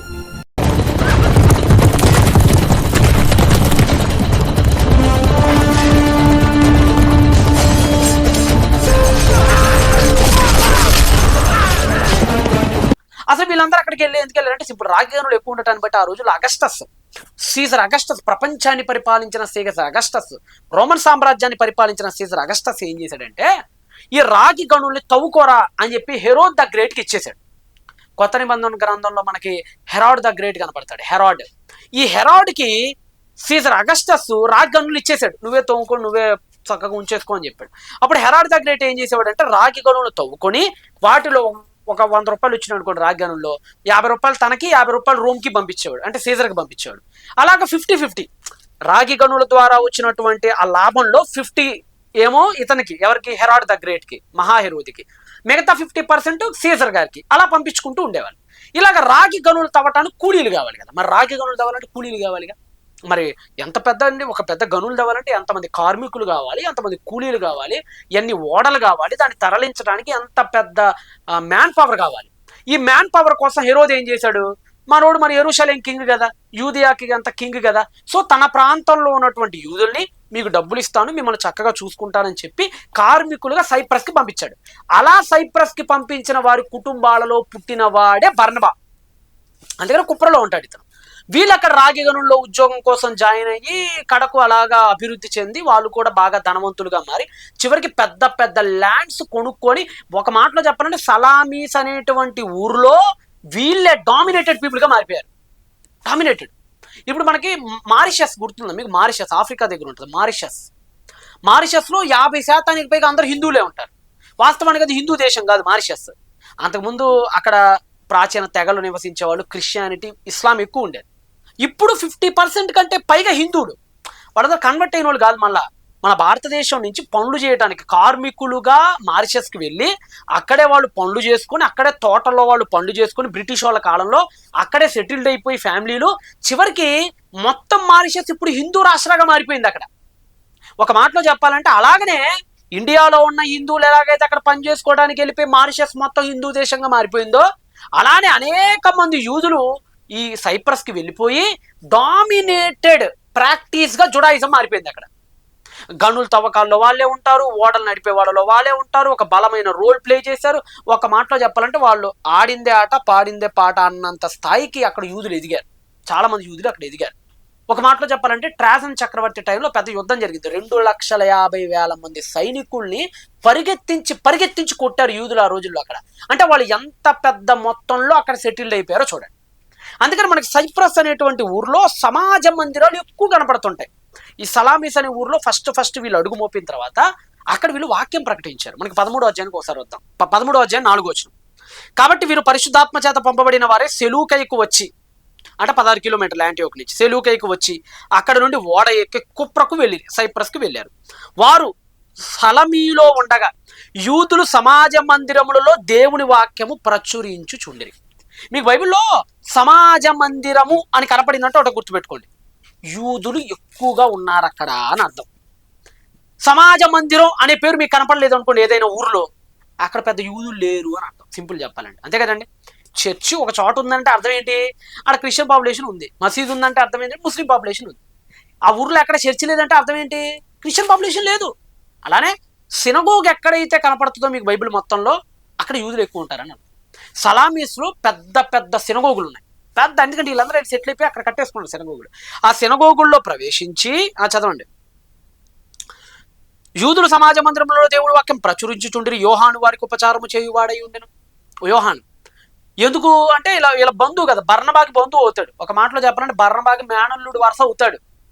అక్కడ ఉన్నటువంటి గ్రీక్ టర్మ్ని మనం గట్టిగా ఆలోచిస్తే మేనల్లుడు వరుస అవుతాడు బర్నబాకి, మార్క్. సో తనతో పాటు ప్రయాణం చేయడానికి తీసుకుపోతే మేనల్లుడు కూడా పట్టుకుపోయాడు. ఎందుకంటే మార్కోళ్ళు ఇంట్లోనే కదా సంఘం, ఫస్ట్ సంఘం స్టార్ట్ అయింది మార్కోళ్ళు ఇంటిపైనే. మరియ కొడుకు కదా, మరియ గారి అనేటువంటి ఆవిడ కొడుకు అవుతాడు మార్క్, జాన్ మార్క్ అంటారు. ఈయన అసలు పేరు యోహాన్ అయింది. వీళ్ళ ఇంటిపైనే ప్రభు బల్ల జరిగింది, వీళ్ళ ఇంటిపైనే మొదటి సంఘం స్థాపించబడింది, వీళ్ళ ఇంటిపైనే అసలు ఫస్ట్ క్రిస్టియన్ చర్చ్ ఏర్పడింది. అలాగా వాళ్ళ ఇంటికి వాళ్ళ అక్కని చూస్తానికి వాళ్ళ చెల్లిని చూస్తానికి బర్నబా వెళ్ళి అలా సువార్తకి అట్రాక్ట్ అయ్యాడు. తర్వాత మేనలుని తీసుకొని వచ్చి సువార్తకు వచ్చాడు. ఇది పెద్ద కదా, నేను మార్క్స్ వార్తలో చాలా క్లారిటీగా ఎక్స్ప్లెయిన్ చేశాను గతంలో, అది ఒకసారి మీరు చూడండి, ఓకేనా. అలాగే తన మేనలుడు వరుస అయ్యేటువంటి వ్యక్తిని అయినటువంటి మార్కుని తీసుకొని వచ్చాడు. ఆ వ్యక్తి ఇతనికి అసిస్టెంట్గా పనిచేస్తున్నాడు ఇద్దరికి, రైట్. నెక్స్ట్ యోహాను 6వ వచనం చదువుతున్నా. వారు ద్వీపమందంతటా సంచరించి ఎంటైర్ ద ఐలాండ్, అంటే మొత్తం ఐలాండ్ అంతా కూడా సంచరించారట వీళ్ళు. అంటే ఏంటి, దీన్ని మనం ఎలా అర్థం చేసుకోవాలి? లూకా గారండి ప్రతిదీ విడమర్చి చెప్పడు, ఎందుకంటే అలా చెప్పుకుంటూ పోతే పుస్తకాలు వెళ్ళిపో. అందుకని బేసికల్గా ఒక మాటతో చెప్పేస్తుంటాడు. ద్వీపమందంతటా అంటే అర్థం ఏంటంటే ఎన్ని సిటీస్ అయితే సైప్రస్లో ఉన్నాయో అన్ని సిటీస్ని ఇలా టచ్ చేసుకుంటూ వెళ్ళిపోయారు. ఈ సలామీస్ తర్వాత మీరు ఇలాగా వెళ్ళిపోతే దాదాపుగా మీకు 165 కిలోమీటర్లు ఉంటుంది పాపోస్. ఎక్కడి నుంచి, సలామీస్ నుంచి పాపోస్ అనే ఊరికి 165 కిలోమీటర్లు. బర్నబాస్, మనం ఇప్పుడు ఇక్కడి నుంచి పాపోస్కి బయలుదేరాలి. మిత్రమా, సలామిస్ నుంచి పాపోస్కి 165 కిలోమీటర్ల దూరం ఉంది. మనం ఇక్కడి నుంచి వెళ్ళడానికి 4 దినముల సమయం పట్టవచ్చు. ఈ మధ్యలో మరొక 3 మహానగరాలు ఉన్నాయి. ఈ సలామీస్ నుంచి అలా వెళ్తూ ఉంటే మధ్యలో కిటియన్ అనే ఊరు తగులుతుంది. దీన్ని ఇంగ్లీష్లో కిషన్ అని కూడా అంటారు. కిటియన్ అనేటువంటి ఊరు. దీని తర్వాత అమాథస్ అనేటువంటి ఊరు తగులుతుంది. ఈ అమాథస్ అనేటువంటి ఊరు తర్వాత కురియన్ అనేటువంటి ఊరు తగులుతుంది. ఈ కురియన్ అనేటువంటి ఊరు తర్వాత పాపోస్ తగులుతుంది. అంటే ద్వీపమందంతటా అంటే అన్ని నగరాలని వెళ్ళి అక్కడ అందరికీ వాక్యాలు ప్రకటించి మారినోడు మారాడు, విసర్జించినోడు విసర్జించేశాడు. అలాగ మొత్తం ఐలాండ్ మొత్తం వీళ్ళు వెళ్ళి వెళ్ళి వెళ్ళి వెళ్ళి పాపోస్ దాకా వెళ్ళారు. పాపోస్ అంటే అర్థం ఏంటంటే current capital of the Cyprus. Cyprus ద్వీపం యొక్క కరెంట్ క్యాపిటల్. ఇందాక చెప్పా కదండి నేను, ప్రాచీన క్యాపిటల్ సలామీ. తర్వాత సలామీని తీసేసి రోమన్ రాజులు ఏం చేశారంటే పాపుకి ఇచ్చారు క్యాపిటల్ సిటీ హోదాని. పాపు ఎందుకంటే వాళ్ళకి దగ్గరగా ఉంటుంది కాబట్టి. ఉదాహరణకి ఇందాక చెప్పినట్లే కోల్కతా పాత క్యాపిటల్, ఢిల్లీ కొత్త క్యాపిటల్. అలానే కుప్రా అనే ద్వీపానికి సలామీ అనేది పాత క్యాపిటల్, పాపు అనేది కొత్త క్యాపిటల్. ఎందుకు పాపుని చేశారంటే ఇటలీకి దగ్గర ఉండిద్ది. అది ద్వీపం ఇలా ఉంటుంది కదా, ఇటువైపు సలామీ ఉంటుంది, ఇటువైపు పాపోస్ ఉంటుంది. ఈ పాపోస్కి రోమ్ దగ్గర. సో పరిపాలనా సౌలభ్యం కోసం ఏం చేశారంటే పాపోస్ని క్యాపిటల్ సిటీ చేశారు, సలామీని కాదని. అయినప్పటికీ కూడా సలామీ అతిపెద్ద మహానగరం పాపోస్ కంటే ఆ రోజుల్లోనే, రాజధాని కాకపోయినప్పటికీ కూడా. ఇకపోతే చాలా మంది ఏమైనా ఎలిగేషన్ చేశారు మొన్నటిదా, క్రిటిక్స్ ఏమైనా ఎలిగేషన్ చేశారంటే బైబిల్ తప్పండి, బైబిల్ తప్పు, ఈ సైప్రస్ అనే ఈ ఐలాండ్ ఇంపీరియల్ ఐలాండ్ అది అనేవాళ్ళు. ఇంపీరియల్ ఐలాండ్ అంటే ఏంటి? ఇంపీరియల్ అంటే దానికి స్థానికంగా ఎవరో అధికారులుగా ఉండరు, డైరెక్ట్ సీజర్ పరిపాలిస్తాడు. మన భాషలో చెప్పాలంటే పుదుచ్చేరి టైప్లో. పుదుచ్చేరి, అండమాన్ నికోబార్ ఇవన్నీ ఏంటి, యూనియన్ టెరిటరీస్ కదా, అంటే అది కేంద్ర పాలిత ప్రాంతాలు అంటారు. ఇవి స్టేట్లుగా పుదుచ్చేరి కానీ, అండమాన్ ఐలాండ్స్ కానీ, లక్షద్వీప్స్ కానీ కొన్ని ఉంటాయి కదా మనకి, అవన్నీ కూడా ఏంటంటే కేంద్ర పాలిత ప్రాంతాలు. అంటే వాళ్ళకి చీఫ్ మినిస్టర్ ఎవరు ఉండరు, డైరెక్ట్గా ప్రధానమంత్రి గారే పరిపాలిస్తారు దాన్ని. అలాగా సైప్రస్ అనేది కూడా ఇంపీరియల్ ఐలాండు, దాన్ని డైరెక్ట్గా సీజర్ అగస్టస్ పరిపాలించేవాడు. కానీ బైబిల్ ఏం చెప్తుందంటే, బైబిల్ తప్పు చెప్తుంది. పాపోస్లో అక్కడ ఒక అధికారి ఉన్నాడని బైబిల్ చెప్తుంది. ఇది పచ్చి తప్పు. లూకా గారు మిస్లీడ్ చేస్తున్నాడు, అక్కడ చరిత్రను తప్పుగా రాస్తున్నాడు, లేనిపోని కల్పిస్తున్నాడు అని చెప్పారు చాలామంది. కానీ ఈ మధ్య కాలంలో దొరికినటువంటి ఆధారాలు మనకి ఏం చెప్తున్నాయి, ముఖ్యంగా విలియం రామ్సే గారి తదనంతరం ఆర్కియాలజీలో ఎన్నో ఆవిష్కరణలు ఆయన చేయడం ద్వారా ఎన్నో గొప్ప విషయాలు బయటపడ్డాయి. ఆ గొప్పబడిన బయట విషయాల్లో మనకి ఏమర్థమైందంటే, లేదు సైప్రస్ అనేది ఇంపీరియల్ ఐలాండ్ కాదు, అనగా సీజర్ అగస్టస్ డైరెక్ట్గా పరిపాలించే ఐలాండ్ కాదు, ఇది స్థానికంగా ప్రొకొన్సులర్ల ద్వారా పరిపాలిస్తుంది అని చెప్పి ఆయన ఒక పెద్ద ఇన్స్క్రిప్షన్ని కూడా త్రవ్వకాల్లోంచి బయటపెట్టాడు. ఇప్పటికీ కూడా ఇక్కడ ఉండేటువంటి అధికారి పేరు డైరెక్ట్గా ఇన్స్క్రిప్షన్లో ఉంది, డైరెక్ట్గా. పౌలు గారి ఒకసారి చదవండి, మీరు ఒకసారి ఆలోచన చదవండి ఒకసారి మీరు. వారు ఆ ద్వీపం అందంతటా సంపరించి పాపు అని ఊరికి వచ్చినప్పుడు గారడీవాడు అబద్ధ ప్రవక్త అయిన బర్యేస్ అని ఒక యూదుని చూచిరి. ఒక యూదుడు, వాడు కూడా యూదుడే, మారిపోయాడు. ఒక యూదుని చూచిరి, ఇతడు వివేకము గలవాడే సెర్గి పౌలు అను అధిపతి యొద్దనుండే. సెర్గి పౌలు అధిపతి అని ప్రొకొన్సులర్ అంటారు. ప్రొకొన్సులర్ అంటే ఏంటంటే మన మాటలో చెప్పాలంటే చీఫ్ మినిస్టర్ అనుకోని మీకు అర్థమయ్యేటట్టు చెప్పాలంటే, మనకి చంద్రబాబు నాయుడు గారు అలాగా, దానికి ఆయన అలాగా. అలాంటి ఆయన దగ్గర సలహాదారుడిగా బర్యేస్ అనేవాడు ఉన్నాడు. చాలా మంది అదే అన్నారు, సెర్గి పౌలస్ అనే వ్యక్తి అసలు లేడు, ఇదంతా అబద్ధం అన్నారు. కానీ మీకు ఒక ఇన్స్క్రిప్షన్ చూస్తున్నా చూడండి, ఇదిగో చూసారు కదా, సెర్గి పౌలస్ ఇన్స్క్రిప్షన్. అది విలియం రామ్సే గారు డైరెక్ట్ బైబిల్లో ఉన్న ఈ వ్యక్తి డైరెక్ట్ కనపడుతున్నాడు ఈరోజు మనకి ఆర్కియాలజీలో, పురావస్తు శాస్త్రంలో మనకి డైరెక్ట్ కనపడుతున్నాడు. ఇతనే పరిపాలిస్తూ ఉండేవాడు ఆ సైప్రస్ ద్వీపం మొత్తాన్ని, పాపు అనేదాన్ని క్యాపిటల్ సిటీగా చేసుకొని. ఇతని దగ్గర ఇంకా మనకి ఎక్స్కవేషన్లో చాలా బయటపడ్డాయి. ఇతని సొంత ఊరు ఏంటంటే యాంటియోకే. ఏ యాంటియోకు? సిరియాలోని యాంటియోక్ కాదు, పిసిడియాలోని యాంటియోక్. ఎందుకంటే 16 యాంటియోక్లు కట్టించారని చెప్పాను కదా, ఒకటి సిరియాలోని యాంటియోక్, అది తర్వాత మనం చెప్పుకున్నాం. పిసిడియాలోని యాంటియోక్ అనేది ఇతని సొంత ఊరు అని బయటపడింది ఆర్కియాలజీలో. సరే, తర్వాత మీకు చెప్తాను ఇది ఏంటి, దీని కథ ఎట్నుంచి వెళ్ళింది అని తర్వాత చెప్తాను మీకు. ఈ సెర్గిపోలస్ అనేటువంటి వ్యక్తి దగ్గర గారడీవాడు, ఎలుమా అనబడినటువంటి బరియస్ ఉన్నాడు. ఇప్పుడు గారడీవాడు అంటేనండి అది బైబిల్ పర్స్పెక్ట్లో గారడీవాడు అని చెప్తుంది. ఆ రోజుల్లో వాడు పెద్ద తెలివిగల్లోళ్ళు, బాగా సలహాదారులు. ఇప్పుడు మనకు కూడా ముఖ్యమంత్రి గారి సలహాదారుడు అంటారు కదా, ఇప్పుడు సజ్జల రామకృష్ణారెడ్డి సంథింగ్ ఏదో ఉండేవాళ్ళు కదా, సలహాదారులు అంటారు. సలహాదారులు అంటే ముఖ్యమంత్రి గారికి కాస్త హెల్ప్ఫుల్గా సలహాలు ఇస్తూ సలహా చెప్పు ఉండేవాడు. అలాగే ఆ రోజుల్లో మంత్రిగా పనిచేస్తుండేవాడు బరియస్ అనేవాడు, గారడీవాడు. అన్ని మాయల మంత్రాల్లాగా చేస్తూ అన్ని, అంటే యుద్ధాలు చేయొచ్చా చేయకూడదు, ఎలా వ్యవహరించాలి అని సలహాలు ఇస్తూ ఉండేవాడు. వీడికేమనిపించిందంటే ఇప్పుడు వీళ్ళు సువార్త చెప్పారంటే గారడీవాడు అనే తప్పు అయిపోద్ది కదా, అసలు గారడీయే లేదు అని చెప్పేస్తారు కదా, వీళ్ళు నన్ను నిరూపించేస్తారు వీళ్ళు గారడీవాడని, నా పదవికి ఎక్కడ బొక్కడిద్దో అని చెప్పేసి పౌలు గారు బర్నబా గారు వాక్యం చెప్తుంటే ఆ వాక్యం విని మారు మనస్సు పొందుతున్న సెర్గిపోల్ దగ్గరికి వీడు వెళ్ళి ఈ బరియస్ అనేవాడు వెళ్ళి అవన్నీ అబద్ధాలు, అదంతా కట్టు కథలు, అది ఇది అని చెప్పి అన్ని మాయ మాటలు చెప్పి వాక్యాన్ని విననీయకుండా అడ్డుకున్నాడు. దానికి పౌలు కోపం వచ్చింది. అప్పుడు వెంటనే అపోస్తలుడైన పౌలు గారు ఏం చేస్తారంటే వాడి దగ్గరికి వెళ్ళి, రే బెన్ షైతాన్ మెలా హెలావమా, అరే అపవాది పుత్రుడా, తిన్నని మార్గంలో చెడగొట్టువాడా అని చెప్పి తిట్టి అక్కడికక్కడే వాడికి శాపం పెట్టేస్తాడు. అది చూసి సెర్గిపోలస్ ఆశ్చర్యపడిపోయి దేవుని యందు విశ్వాసం ఉంచి ఫస్ట్ క్రిస్టియన్గా మిషనరీ ప్రయాణంలో కన్వర్ట్ అవుతాడు. విశ్వసించెను అంటే ఫస్ట్ క్రిస్టియన్. వీళ్ళు కనినటువంటి పాల్ అండ్ బర్నబా సేవలో దొరికినటువంటి ఫస్ట్ ఫలం ఏదైందంటే సెర్గిపోల్. అది ఏకంగా డైరెక్ట్గా ఎవరు చీఫ్ మినిస్టర్ లాంటి మారిచిపడేశారు వీళ్ళు. అలాంటి వాడు ప్రొకన్సులర్గా ఉన్నటువంటి ఆయన మారిపోయి ఒక క్రిస్టియన్ ఫెయిత్గా వచ్చేసి ఇప్పుడు అక్కడి నుంచి ఆ ద్వీపం అంతటా కూడా ఎక్కువ స్వార్థ ప్రకటింపబడదు. ఆ పుణ్యమేనండి ఇప్పటికీ కూడా సైప్రస్ క్రిస్టియన్ కంట్రీ. ఈ రోజుకి స్టిల్ నౌ ఇప్పటికీ కూడా సైప్రస్ అనేది Christian country, Christian majority country. ఎందుకు అంటే ఇదిగో ఆ రోజు వాళ్ళు చేసిన ఆ కృషి, ఆ రోజు వాళ్ళు చల్లినటువంటి ఆ విత్తనాలు, ఆ రోజు వాళ్ళు చేసినటువంటి ఆ విత్తనాలు ఫలించి మహావృక్షంగా మారి ఈరోజు క్రైస్తవ దేశంగా ఉంది ఈరోజు ఏది సైప్రస్ మహానగరం. అలాగా సెర్గిపోలస్ దగ్గరికి వెళ్ళిన తర్వాత ఆ నెక్స్ట్ ఇప్పుడు ఎక్కడికి వెళ్ళాలి? సలామిస్కి వెళ్ళారు. నెక్స్ట్ ద్వీపం అంతటా అంటే నేను చెప్పినట్టు కిటియన్ కానీ అమాథస్ కానీ కొరియన్ కానీ అన్ని తిరిగి పాపోస్ దాకా వెళ్ళి అంతా సంచరించారు. నెక్స్ట్ టార్గెట్ ఇటు వెళ్తే ఈజిప్ట్ వస్తుంది, ఇటు వెళ్దామా, పైకి వెళ్తే టర్కీ వస్తుంది, అటు వెళ్దామా, లేదంటే ఇటు వెళ్దాం.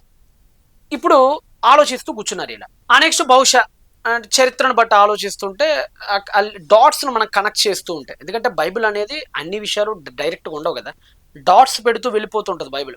ఆ డాట్స్ను మనం అలాగా కలుపుకుంటూ వెళ్ళిపోతుంటే ఒక పెద్ద ఇమేజ్ ఫామ్ అయింది.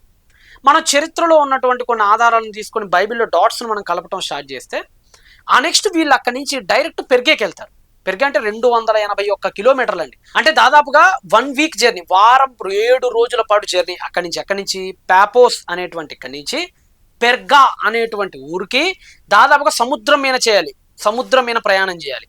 ఈ సముద్రం మీద 281 కిలోమీటర్లు అంటే దాదాపుగా వారం రోజుల పాటు ఆ సముద్రపు గాలులకి, ఆ తుఫాన్లకి, ఆ హరికేన్లకి, ఆ సముద్రపు దొంగలకి అటుపడి ఇటుపడి తినక నిద్రుండి నిద్రలేక వారం రోజుల పాటు ఆ సముద్రంలో ప్రయాణం చేశారండి మహానుభావులు ఇద్దరు, బర్నబా అండ్ పౌల్. అలా ప్రయాణం చేసి అలిసిపోయి సొలసిపోయి మొత్తానికి ఎటాలియాలో దిగి ఉండొచ్చు బహుశా. అక్కడి నుంచి దిగి వాళ్ళు పెర్గాకి వెళ్ళారు. అక్కడ ఏంటి పెర్గా అంటే కూడా ఏం లేదండి, పెర్గా అంటే కూడా సలామీస్ లాగా ఒక పెద్ద మహానగరం.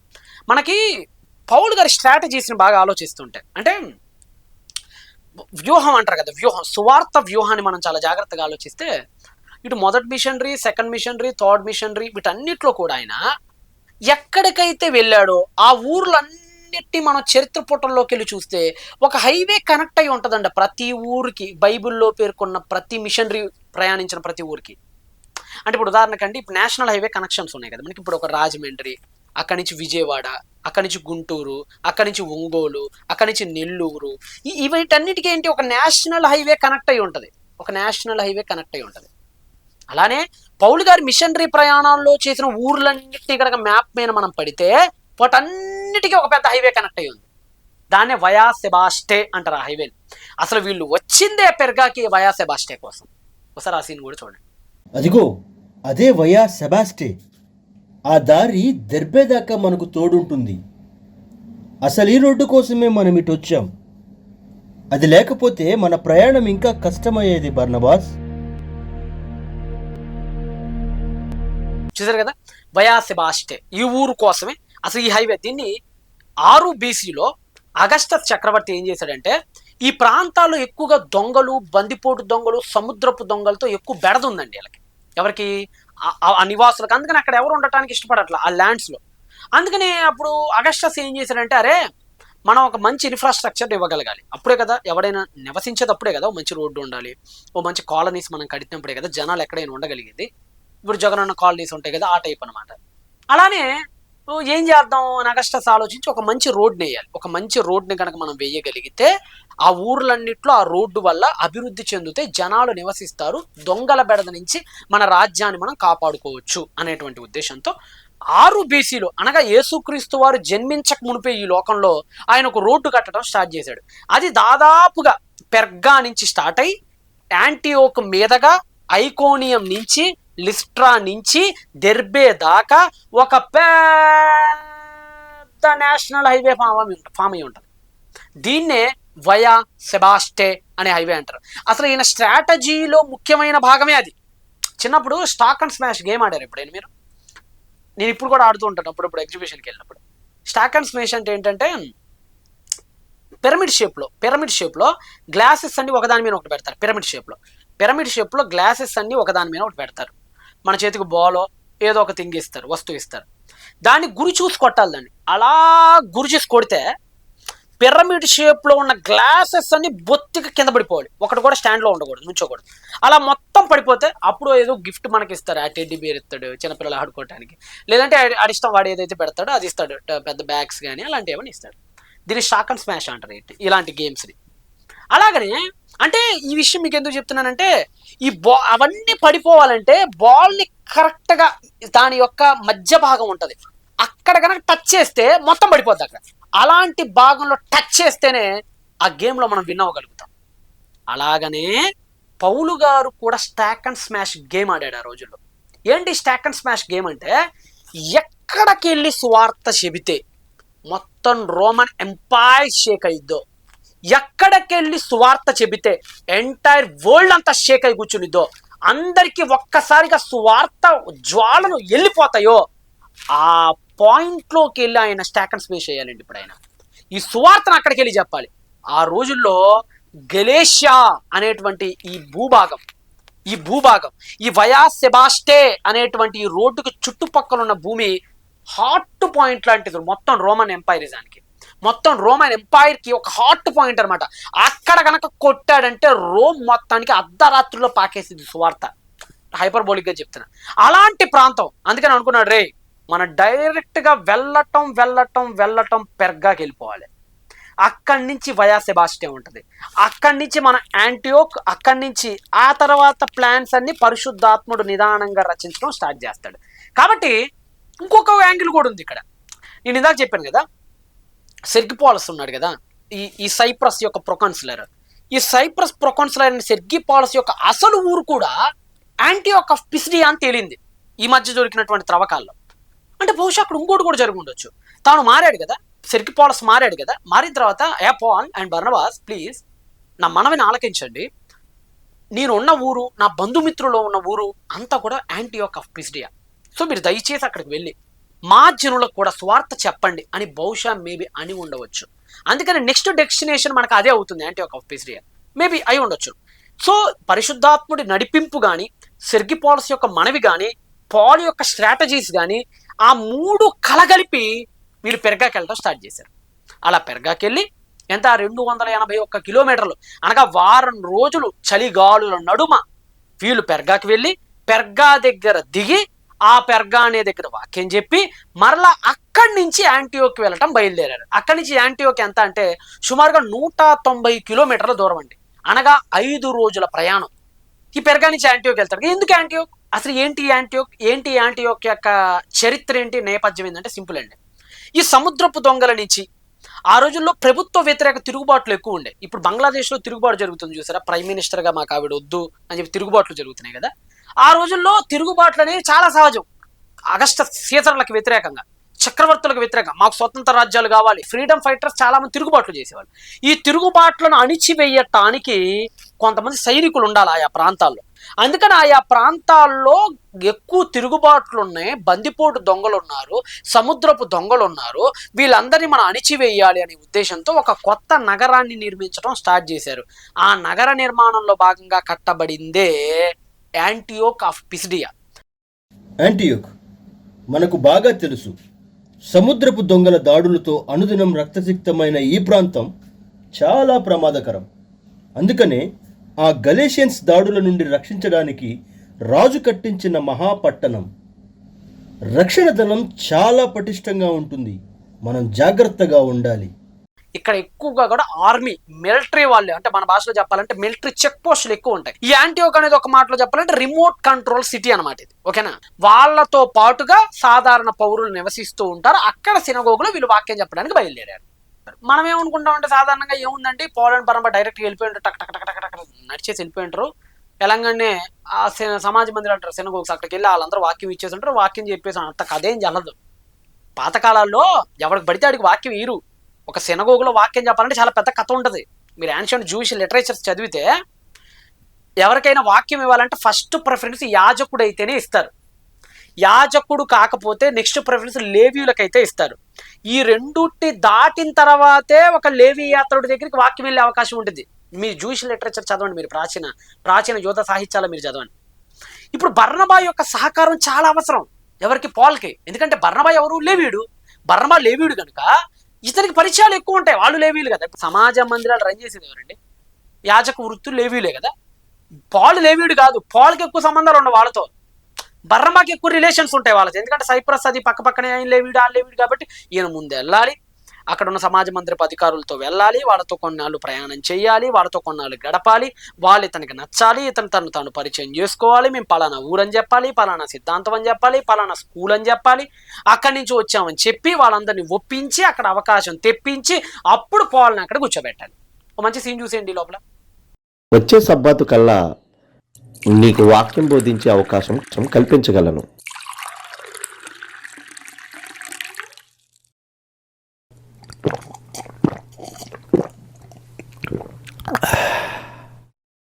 దేవుడు ఏ పనికైతే నిన్ను గురుకొల్పాడో ఆ పనిని సమర్థవంతంగా చేయి బర్నబా. అలా వీళ్ళు అక్కడికి వెళ్ళిన తర్వాత కింద పడి పైన పడి మొత్తానికి పాపం బర్నబా గారు ఆ అవకాశం తెప్పించడంలో లీడ్ రోల్ పోషించాడు ఆయన. ఆ తర్వాత ఆయన సైగ చేయగా అప్పుడు పాల్ గారు వెళ్ళి లాంగ్ స్పీచ్ ఒకటి ఇస్తాడండి. అక్కడ యాంటియోక్ ఆఫ్ పిసిడియాలో సబ్బాత్ రోజు సమాజ మందిరంలోకి వెళ్ళి ఒక మాటలో చెప్పాలంటే నాకు అది చదివినప్పుడు ఒక మాట అనిపించింది. చనిపోయిన స్టెఫెను మళ్ళీ పాల్ రూపంలో బ్రతికొచ్చినట్లుగా ఉంటుంది అక్కడ మనకు ఆ సీన్. ఒకప్పుడు ఏ లాంగ్ స్పీచ్ ఇచ్చాడనైతే స్టెఫెన్ని చంపేశాడో మరలా అదే లాంగ్ స్పీచ్ స్టెఫెన్ నోట్లో నుంచి మళ్ళీ పాల్ నోట్లోకి దూరి స్టెఫెన్ ఆత్మే మళ్ళా మాట్లాడిందా అన్నట్లుగా ఉంటుంది మనకి అక్కడ. అర్థమైందా? ఎక్కడి నుంచో ఎత్తుకుంటాడు కదా స్టీఫెన్ కూడా. 7వ అధ్యాయం అపొస్తలుల కార్యాల్లో ఎక్కడో అబ్రహాం నుంచి ఎత్తుకొని అక్కడి నుంచి నా సిలువ యాగం దాకా వచ్చి అక్కడి నుంచే మీరు ఆయన చంపేశారని చెప్పి పెద్ద లాంగ్ స్పీచ్ ఇస్తాడు స్టీఫెన్. అది ఇచ్చినందుకే కదా చంపేసింది పాల్ అక్కడ. ఏ లాంగ్ స్పీచ్ని అయితే అడ్డుకున్నాడు పాల్, ఇప్పుడు తనే ఆ లాంగ్ స్పీచ్ని ఇవ్వటం స్టార్ట్ చేశాడు. చనిపోయిన స్టెఫెన్ పౌలు రూపంలో బ్రతికొచ్చాడు అన్నట్లుగా ఉంటుంది అక్కడ మనకి సీన్. ఈయన కూడా అబ్బో ఎక్కడి నుంచో ఎత్తుకుంటాడండి. ఓ ఇశ్రాయేల్ వెగం హా ఎలోహిం యతా ఎలోహిం, ఇశ్రాయేలీలారా దేవునికి భయపడి వారలారా అనే ఒక పెద్ద లాంగ్ స్పీచ్ ఇచ్చుకుంటూ అబ్బో చాలా వచనాల్లో ఆ లాంగ్ స్పీచ్ ఉంటుందండి. ఎక్కడ దాకా ఉంటుందో ఒకసారి మీరు కూడా చూసేసేయండి. 16వ వచనం నుంచి 41వ వచనం దాకా పెద్ద లాంగ్ స్పీచ్ ఇచ్చేసుకుంటూ వస్తాడు. నేను ఆ దినంలో ఒక కార్యం చేస్తానైనా మీరు నమ్మరు అని వాళ్ళ అపనమ్మకాన్ని కూడా ముందుగానే మెసేజ్ రూపంలో చెప్పేస్తాడు ఆయన. చెప్పేసిన తర్వాత అప్పుడు ఏం జరిగిందో 43వ వచనం చదవండి. సమాజ మందిరంలోని వారు లేచిన తర్వాత అనేకుల యూదులను భక్తిపరులైన యోధామత ప్రవిష్టులను పౌలును బర్నబాను వెంబడించిరి. అంటే వాక్యం ఎక్కింది, మెస్సియా యెషూవానే అని వాళ్ళు అంగీకరించడం స్టార్ట్ చేశారు. వీరు వారితో మాట్లాడుతూ దేవుని కృప యందు నిలకడగా ఉండాలని వారిని హెచ్చరించిరి. అంటే ఓ పెద్ద ప్రసంగం అయిపోయిందండి. పెద్ద ప్రసంగం అయిపోయిన తర్వాత చాలా మందిలో కదలిక వచ్చింది, చాలా మందిలో మార్పు వచ్చింది, చాలా మందిలో యెషూవా అనే మాషియాకని గమనించడం స్టార్ట్ చేశారు. క్రిస్టియన్స్గా కన్వర్ట్ అవ్వడానికి చాలామంది అక్కడ సిద్ధపడ్డారు. ఈ లోపల ఇంకా వాక్యం అవ్వాల. అప్పుడు చాలామంది కిందోళ్ళు ఏమన్నారంటే, ఒకసారి మీరు మళ్ళీ నెక్స్ట్ సబ్బాతుకు కూడా రండి, నెక్స్ట్ సబ్బాతుకు కూడా రండి అని గట్టిగా అరిచారు. ఒకసారి మీరు ఆ సీన్ కూడా చూసేసేయండి.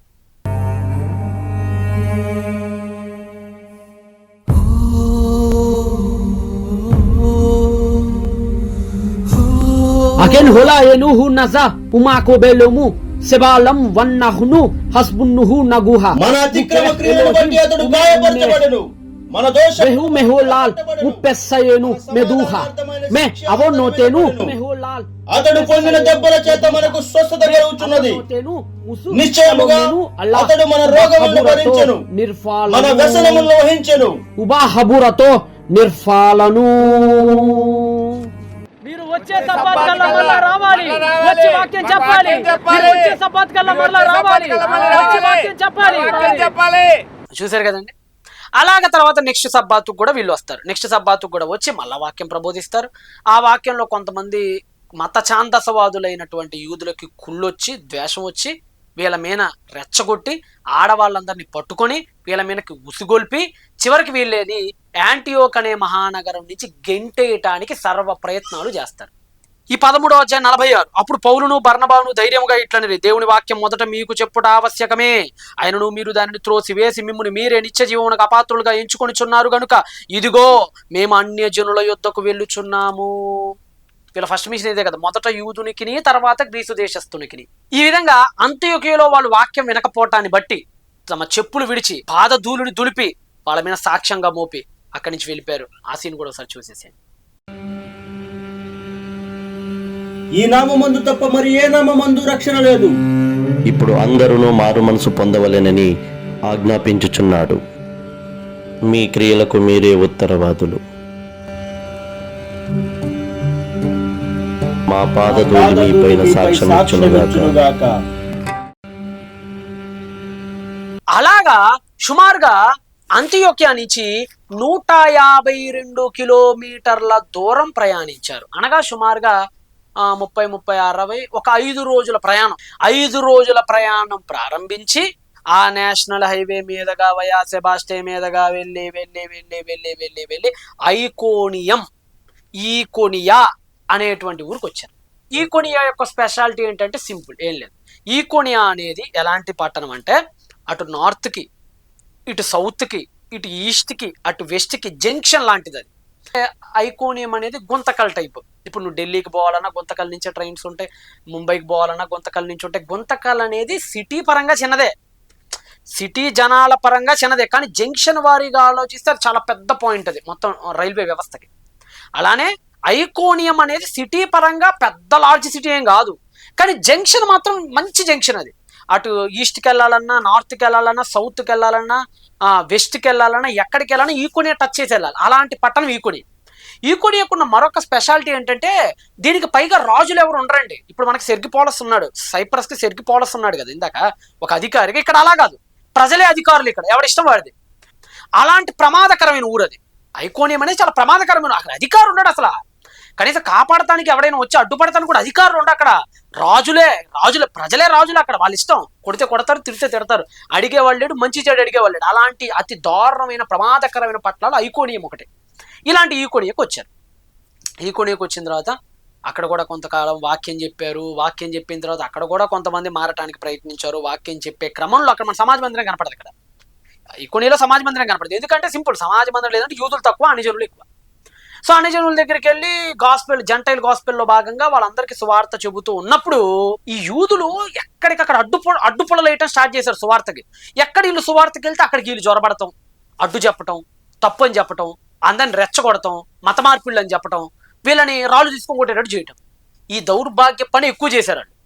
సో పౌలు అండ్ బర్నబా వెళ్ళి అక్కడ చక్కగా వాక్యం చెప్పి వాళ్ళందరినీ మారుస్తున్నారని ట్రై చేసుకునే లోపల ఈ యాంటియోక్ నుంచి యూదులందరూ కట్ల కట్టేసుకొని అందరూ వచ్చేసి ఈకోనియాలో ఉన్నటువంటి జనాలందరినీ రెచ్చగొట్టి అక్కడ ఉన్న వాళ్ళందరినీ బాగా నిప్పంటిచ్చి అక్కడ వీళ్ళ మీద కుసుగొల్పారు. అసలుకే రౌడీగాలు కదా వాళ్ళందరూ ఐకోనియా వాళ్ళు. ఇక వాళ్ళు రెచ్చగొడతాన్ని బట్టి వీళ్ళని చంపాలని చెప్పేసి అందరూ కత్తులు కటారులు తీసుకొని వచ్చే లోపల వీళ్ళకి విషయం అర్థమైపోయి లుకోనియా అనేటువంటి ప్రాంతానికి చెందినటువంటి లిస్ట్రా అనేటువంటి ఊరు మనకు అక్కడి నుంచి 37 కిలోమీటర్లు ఉంటుంది ఒక రోజు ప్రయాణం గట్టిగా. ఈ కొనియా నుంచి మాకు ఇక్కడ గుంటూరు నుంచి విజయవాడ ఎంత దూరమో ఈ కొనియా అనేటువంటి ఊరు నుంచి లిస్ట్రా అనేటువంటి ఊరు అంత దూరం. ఇక్కడ లిస్ట్రా ఏంటి దీని ప్రత్యేకత?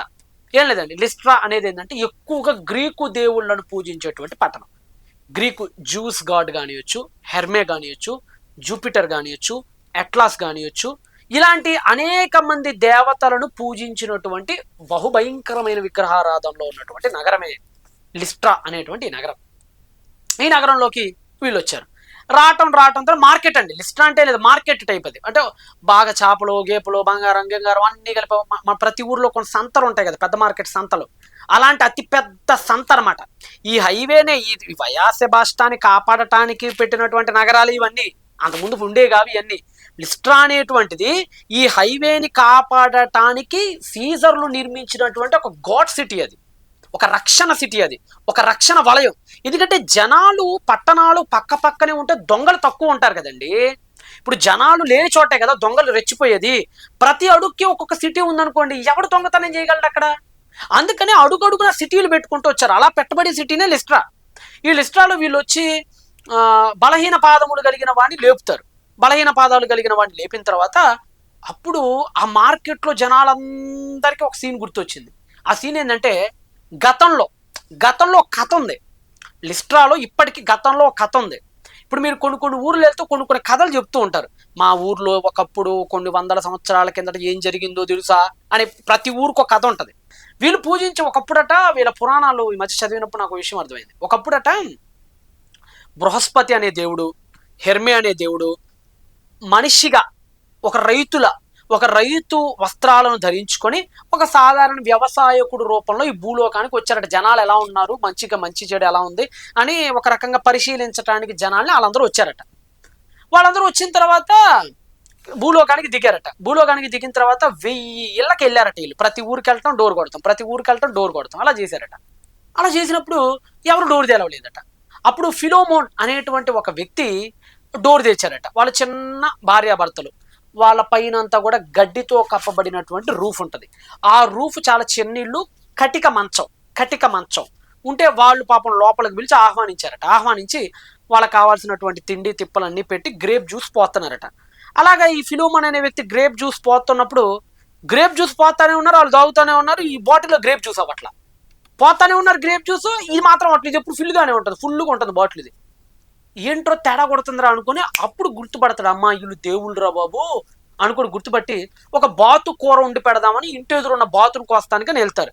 అప్పుడు ఆ బాతు ఆ బృహస్పతి దేవుడు ఒళ్ళో సేద తీరుతూ ఉంటది. అప్పుడు బృహస్పతి దేవుడు అంటాడు వీళ్ళతో, మీరు బాతును పెడదాం అనుకుంటున్నారా? వద్దొద్దు, మేము దానికోసం రాలేదు, అంతా పాడైపోయారు జనాలు, మాకు అర్థమైపోయింది, మీరిద్దరు అర్జెంటుగా దగ్గరలో ఉన్న కొండ దగ్గరికి వెళ్ళండి అని చెప్పినప్పుడు వీళ్ళు అప్పుడు కొండ దగ్గరికి వెళ్ళిపోవటం, అప్పుడు పెద్ద సునామీ రావటం, ఆ ఊరంతా ముంచేయటం. అప్పుడు వాళ్ళు ఏమంటారంటే, అయ్యా మా ఇల్లు మీకు ఆతిథ్యం ఇచ్చింది కదా, ముంచమాకండి అని చెప్తే ఆ ఇంటి వరకు ముంచకుండా అది ఒక తర్వాత గుడిగా మారటం, ఆ గుడిలో వీళ్ళిద్దరిని విగ్రహాలు పెట్టి పూజించడం. మరి మేము కూడా ఆ గుడి దగ్గరే మీదికి సెక్యూరిటీగా బతుకుతామని వీళ్ళు కోరుకున్నప్పుడు ఆ ఇంటిని గుడిగా మార్చి ఆ ఇంటికి భార్యాభర్తలు ఇద్దరిని సెక్యూరిటీగా పెట్టడం. ఆ తర్వాత వాళ్ళిద్దరూ చనిపోయి అక్కడే 2 చెట్లుగా మారటం అనే ఓ పెద్ద కథ ఉందండి అక్కడ లిస్ట్రాలో. వీళ్ళకి ఆ కథ గుర్తొచ్చింది. ఒకప్పుడు బృహస్పతి హెర్మే మన ఊరికి వచ్చారు కదా, అప్పుడు మనం వాళ్ళ సరిగ్గా రిసీవ్ చేసుకోలేకపోయాం. ఆ శాపం అంతా వచ్చి మన మీద పడింది. కొంపదీసి ఇప్పుడు కూడా ఈ పాలు ఈ బర్నబా వీళ్ళ రూపంలో వీళ్ళు ఏమైనా మన దగ్గరికి వస్తున్నారేటి అని వీళ్ళు అనుకొని వెంటనే ఏం చేశారంటే, ఈసారి మనం ఖచ్చితంగా సన్మానించాలి, మనం గతంలో సన్మానించలేకపోయాం అని చెప్పి ఊరంతా పొలోమని వచ్చేసి ఆయనకో దండ ఈయనకో దండ వేసి ఆ ఊరు పూజారి అయితే బయటకు వచ్చి ఒక పశువు మీద అలాగా దండేసుకొని దాన్ని బలివ్వటానికి కూడా తీసుకొచ్చేసారు. అప్పుడు అంటే ఇదంతా ఎందుకు చేస్తారంటే గతంలో వాళ్ళు ఒక మిస్టేక్ చేశారని, ఇప్పుడు ఆ మిస్టేక్ చేయకూడదని వీళ్ళిద్దరే ఆ దేవుళ్ళుగా ఈ భూలోకానికి దిగొచ్చారేమో అని అనుకొని ఇంత రచ్చ చేసి వదిలిపెట్టారు ఇప్పుడు అక్కడ. అప్పుడు పౌలు గారు బర్నబా గారు వీళ్ళందరూ బట్టలు చింపుకొని బాగా ఘోషింపబడి బాగా ఆక్రోశంతో ఆవేదనతో ఆకాశానికి భూమికి సృష్టికర్త అయిన దేవుడి వైపు తిరగండ్రా అని జంటైల్ పీపుల్కి సువార్త చెప్పటం స్టార్ట్ చేశారు. Ματέων επιστρέφει επί των θεών των ζώντα. అయినను ఆయన ఆకాశం నుండి మీకు వర్షమును ఫలవంతములైన ఋతువులను దయచేయచ్చు ఆహారం అనుగ్రహించు ఉల్లాసముతో మీ హృదయములను నింపుచు మేలు చేయక చేత తన్ను గూర్చి సాక్ష్యము లేకుండా చేయలేదు. τους διδούς και καιρούς καρποφόρους εμπιπλών τροφής και ευφροσύνης στα σκαρδίας ημών.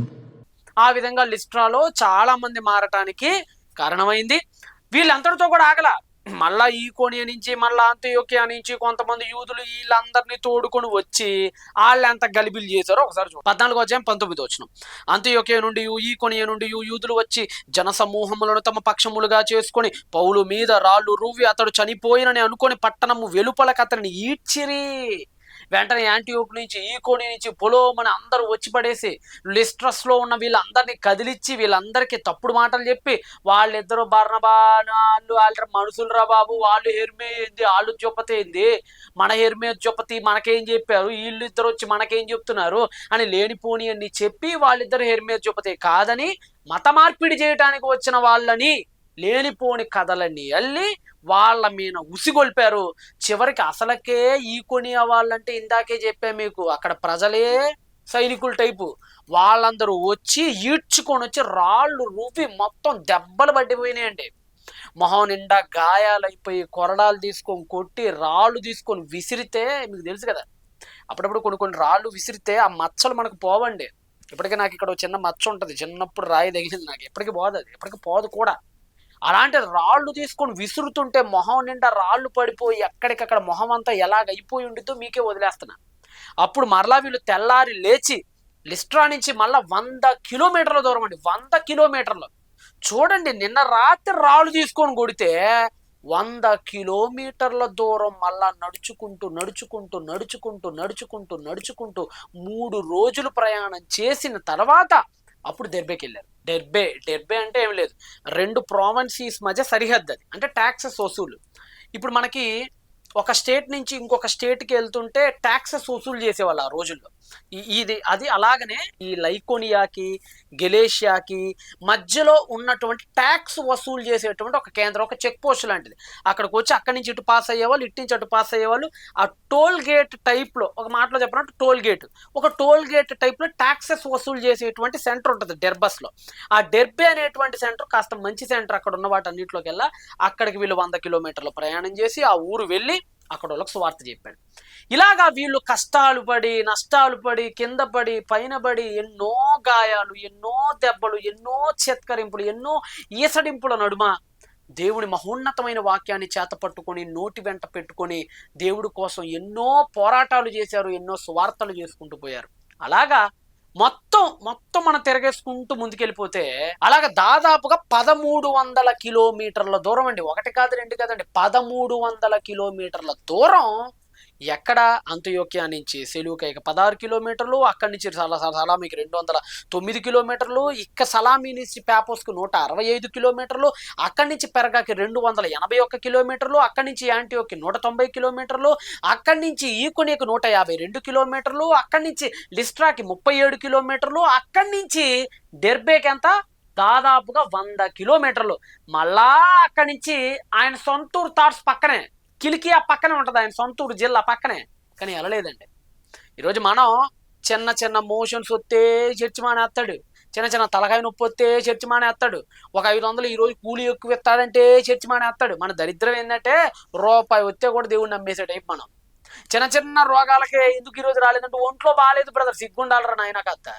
రాళ్ళు వచ్చి మొహాన పడుతుంటే తెల్లారి సువార్తకి వెళ్ళారు, తెల్లారి సువార్తకు వెళ్ళబట్టే ఖండాంతరాలు దాటిన సువార్త. ఈరోజు ఆ కష్టాలు లేవు. ఈరోజు చాలా మంది యూట్యూబ్ సేవకులు ఈరోజు కేవలం కెమెరా ముందు పెట్టుకుని ఏసీ గదిలో మాట్లాడటానికి పరిమితం అయిపోయారు. చాలా మంది కష్టాలు పడేవాళ్ళు లేరు అసలు ఈ మధ్యన. అలాంటి శ్రమలు వాళ్ళు అనుభవించబట్టే గొప్ప వాళ్ళని వాళ్ళు సంపాదించుకోగలిగారు. ఈరోజు ఇంత 1300 కిలోమీటర్లు వాళ్ళు తిరిగి ఇంత శ్రమ ఎందుకు పడ్డారో తెలుసా? ఫలం ఏంటో తెలుసా?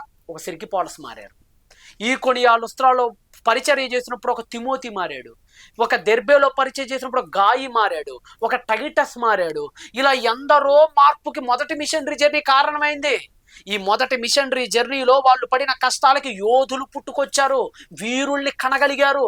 ఆ వీరులు తర్వాత సంఘాలలో గొప్ప గొప్ప నాయకులుగా ఎదురు తిరుగులేని క్రైస్తవ ప్రతినిధులుగా మారారు. కారణం ఒకటే, వాళ్ళ రోజు పడిన కష్టం, వాళ్ళు కార్చిన చెమట బిందువులు, వాళ్ళు ఒలికించిన తమ రక్తపు బిందువుల వల్లే, ఆ త్యాగ ఫలితాల వల్లే ఎందరో నాయకులు పుట్టుకొచ్చారు.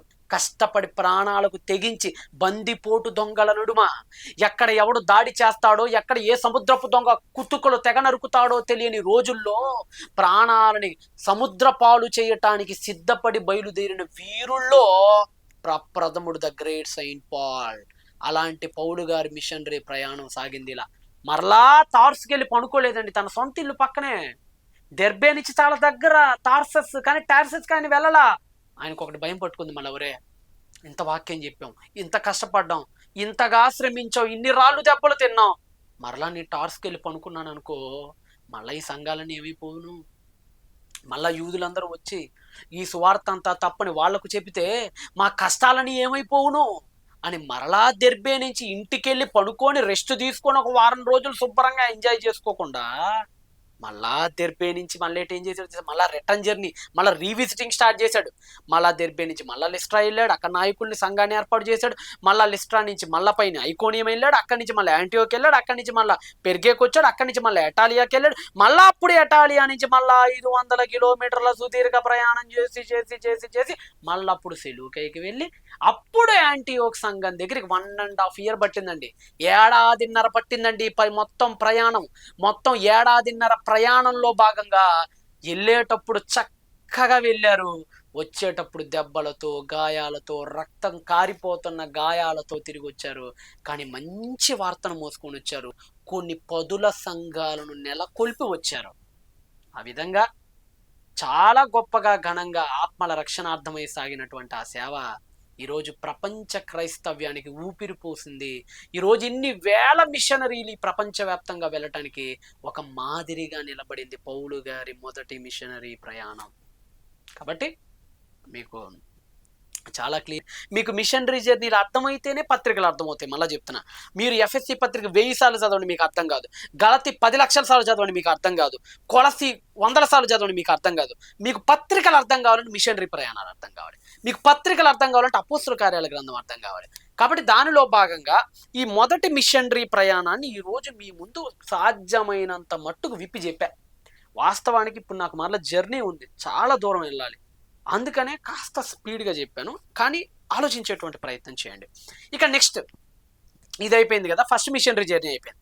నెక్స్ట్ సెకండ్ మిషనరీ జర్నీ ఉంది. అయితే దానికంటే ముందు ఈ ఫస్ట్ మిషనరీ జర్నీలో భాగంగా బైబిల్ ఏంటి ఎలా పడితే అలా చదివితే అర్థం కాదండి. చాలా మంది ఏం చేస్తారంటే ఏది చదివేసుకుంటూ వెళ్ళిపోతుంటారు, ఇక అనవసరం వీళ్ళకి. ఆ థీమ్ ఏమి రన్ అవుతుందో వీళ్ళు ఆలోచించారు, అందుకని బైబిల్ అర్థం కాదు. చాలా మందికి బైబిల్ ఎందుకు అర్థం కాదు అంటే, నేను నిద్రలో లేపడినా బైబిల్ చెప్తా, విత్ రెఫరెన్స్ యొక్క కాంటెక్స్ట్తో సహా చెప్తాను నేను. ఎందుకంటే థీమాటిక్గా నేను బైబిల్ చదివా, పర్ఫెక్ట్గా థీమ్ ఎలా ఉందో అలా బైబిల్ చదవాలి, అప్పుడు మీకు బైబిల్ బాగా అర్థమవుతుంది. కాబట్టి థీమాటికల్తో పాటుగా క్రోనలాజికల్గా మీరు బైబిల్ చదవండి. బైబిల్ ఎక్కడ బైబిల్ సెట్టింగ్ అనేది క్రోనలాజికల్గా జరగల. మళ్ళీ చెప్తున్నా, మత్తయి నుంచి ప్రకటన గ్రంథం వరకు జరిగిన సెట్టింగ్ క్రోనలాజికల్ సెట్టింగ్ కాదు. మీరు ఏదో రోమాపత్రిక మొదట ఉందండి, రోమాపత్రిక ముందు రాశాడని, లేదంటే గలతీ పత్రిక ఎక్కడో వెనకుంది కాబట్టి గలతీ పత్రిక ఎప్పుడో తర్వాత రాశాడని మీరు అనుకోకండి. అలా కాదు రాయబడింది. బైబిల్ని క్రమబద్ధీకరించాల్సిన విధానం వేరు. మొదటి మిషనరీ ప్రయాణం 13 అపోస్తల కార్యాల గ్రంథం 13వ అధ్యాయం 4వ వచనంతో స్టార్ట్ అయ్యి 14వ అధ్యాయం 26వ వచనంతో ఎండ్ అవుతుంది. 16వ అధ్యాయంలో సెకండ్ మిషనరీ స్టార్ట్ అవుతుంది. 14-26లో ఫస్ట్ మిషనరీ ముగిసిపోయింది, మళ్ళీ 16లో సెకండ్ మిషనరీ స్టార్ట్ అయింది. కానీ మేము నెక్స్ట్ సెకండ్ మిషనరీ ప్రయాణం చెప్పట్లా. ఎందుకు అని అంటే కావాలనే చెప్పట్లా, అక్కడ ట్విస్ట్ ఉంది. ఈ మధ్యలో ఏదో జరిగింది, ఫస్ట్ మిషనరీకి సెకండ్ మిషనరీకి మధ్యలో ఒకటి జరిగింది. ఏం జరిగిందో తెలియాలంటే లూకా గారు ఒక ట్విస్ట్ పెట్టారు. ఆ ట్విస్ట్ మీకు అర్థమైతేనే ఆ మధ్యలో ఏం జరిగింది అనేది మీకు అర్థమవుతుంది. కాబట్టి ఇప్పుడు మీరు ఒక పని చేయండి, మొత్తం ఇప్పుడు నేను చెప్పిన ప్రతి ప్రాంతాన్ని ఈ వీడియోని 1-2 సార్లు వినండి. నేను కోట్ చేసిన ప్రతి ప్రాంతం గురించి 1-2 సార్లు క్షుణ్ణంగా విని ఆ ప్రాంతాలని మీ బ్రెయిన్లో ఎక్కించుకోండి. ఆ తర్వాత మీరు గలతీలకు రాసిన పత్రిక చదవండి, గలతీ మొత్తం చదివేయండి. అయితే ఈ మధ్యలో ఏం జరిగింది, ఎలాంటి పరిణామాలు జరిగాయి, పౌల్ అండ్ బర్నబా తిరిగి మళ్ళా అంత్యోకీకి వెళ్ళిపోయిన తర్వాత ఎలాంటి క్రూర మృగాలు ప్రవేశించాయి ఆ ప్రాంతాల్లో, ప్రవేశించి ఎలా చెరిచారు, వాళ్ళని ఎలా చెరిపారు, వాళ్ళని సువార్త నుంచి ఎలా దారి మళ్లించడం స్టార్ట్ చేశారు, వాట్ హ్యాపెన్ నెక్స్ట్ అనేటువంటి విషయాలన్నీ నెక్స్ట్ గలతీయులకు రాసిన పత్రికలో మరి మన ఎగ్జిక్యూటివ్ బి విజయ్ ద్వారా మీకు నెక్స్ట్ పత్రిక వివరణ జరగబోతుంది. ఐ థింక్ అక్టోబర్ నెల ఫస్ట్ వీక్లో అది మీ ముందుకు రావచ్చు అని అనుకుంటున్నాం, ఒక 1 డే అటు ఇటుగా. అందరికీ ధన్యవాదాలు, సెలవు. వచ్చే ఎపిసోడ్లో మళ్ళీ మనందరం కలుద్దాం. I'm Samson from MSM updates. Be the రష్యం లైట్ రోడ్. బాయ్.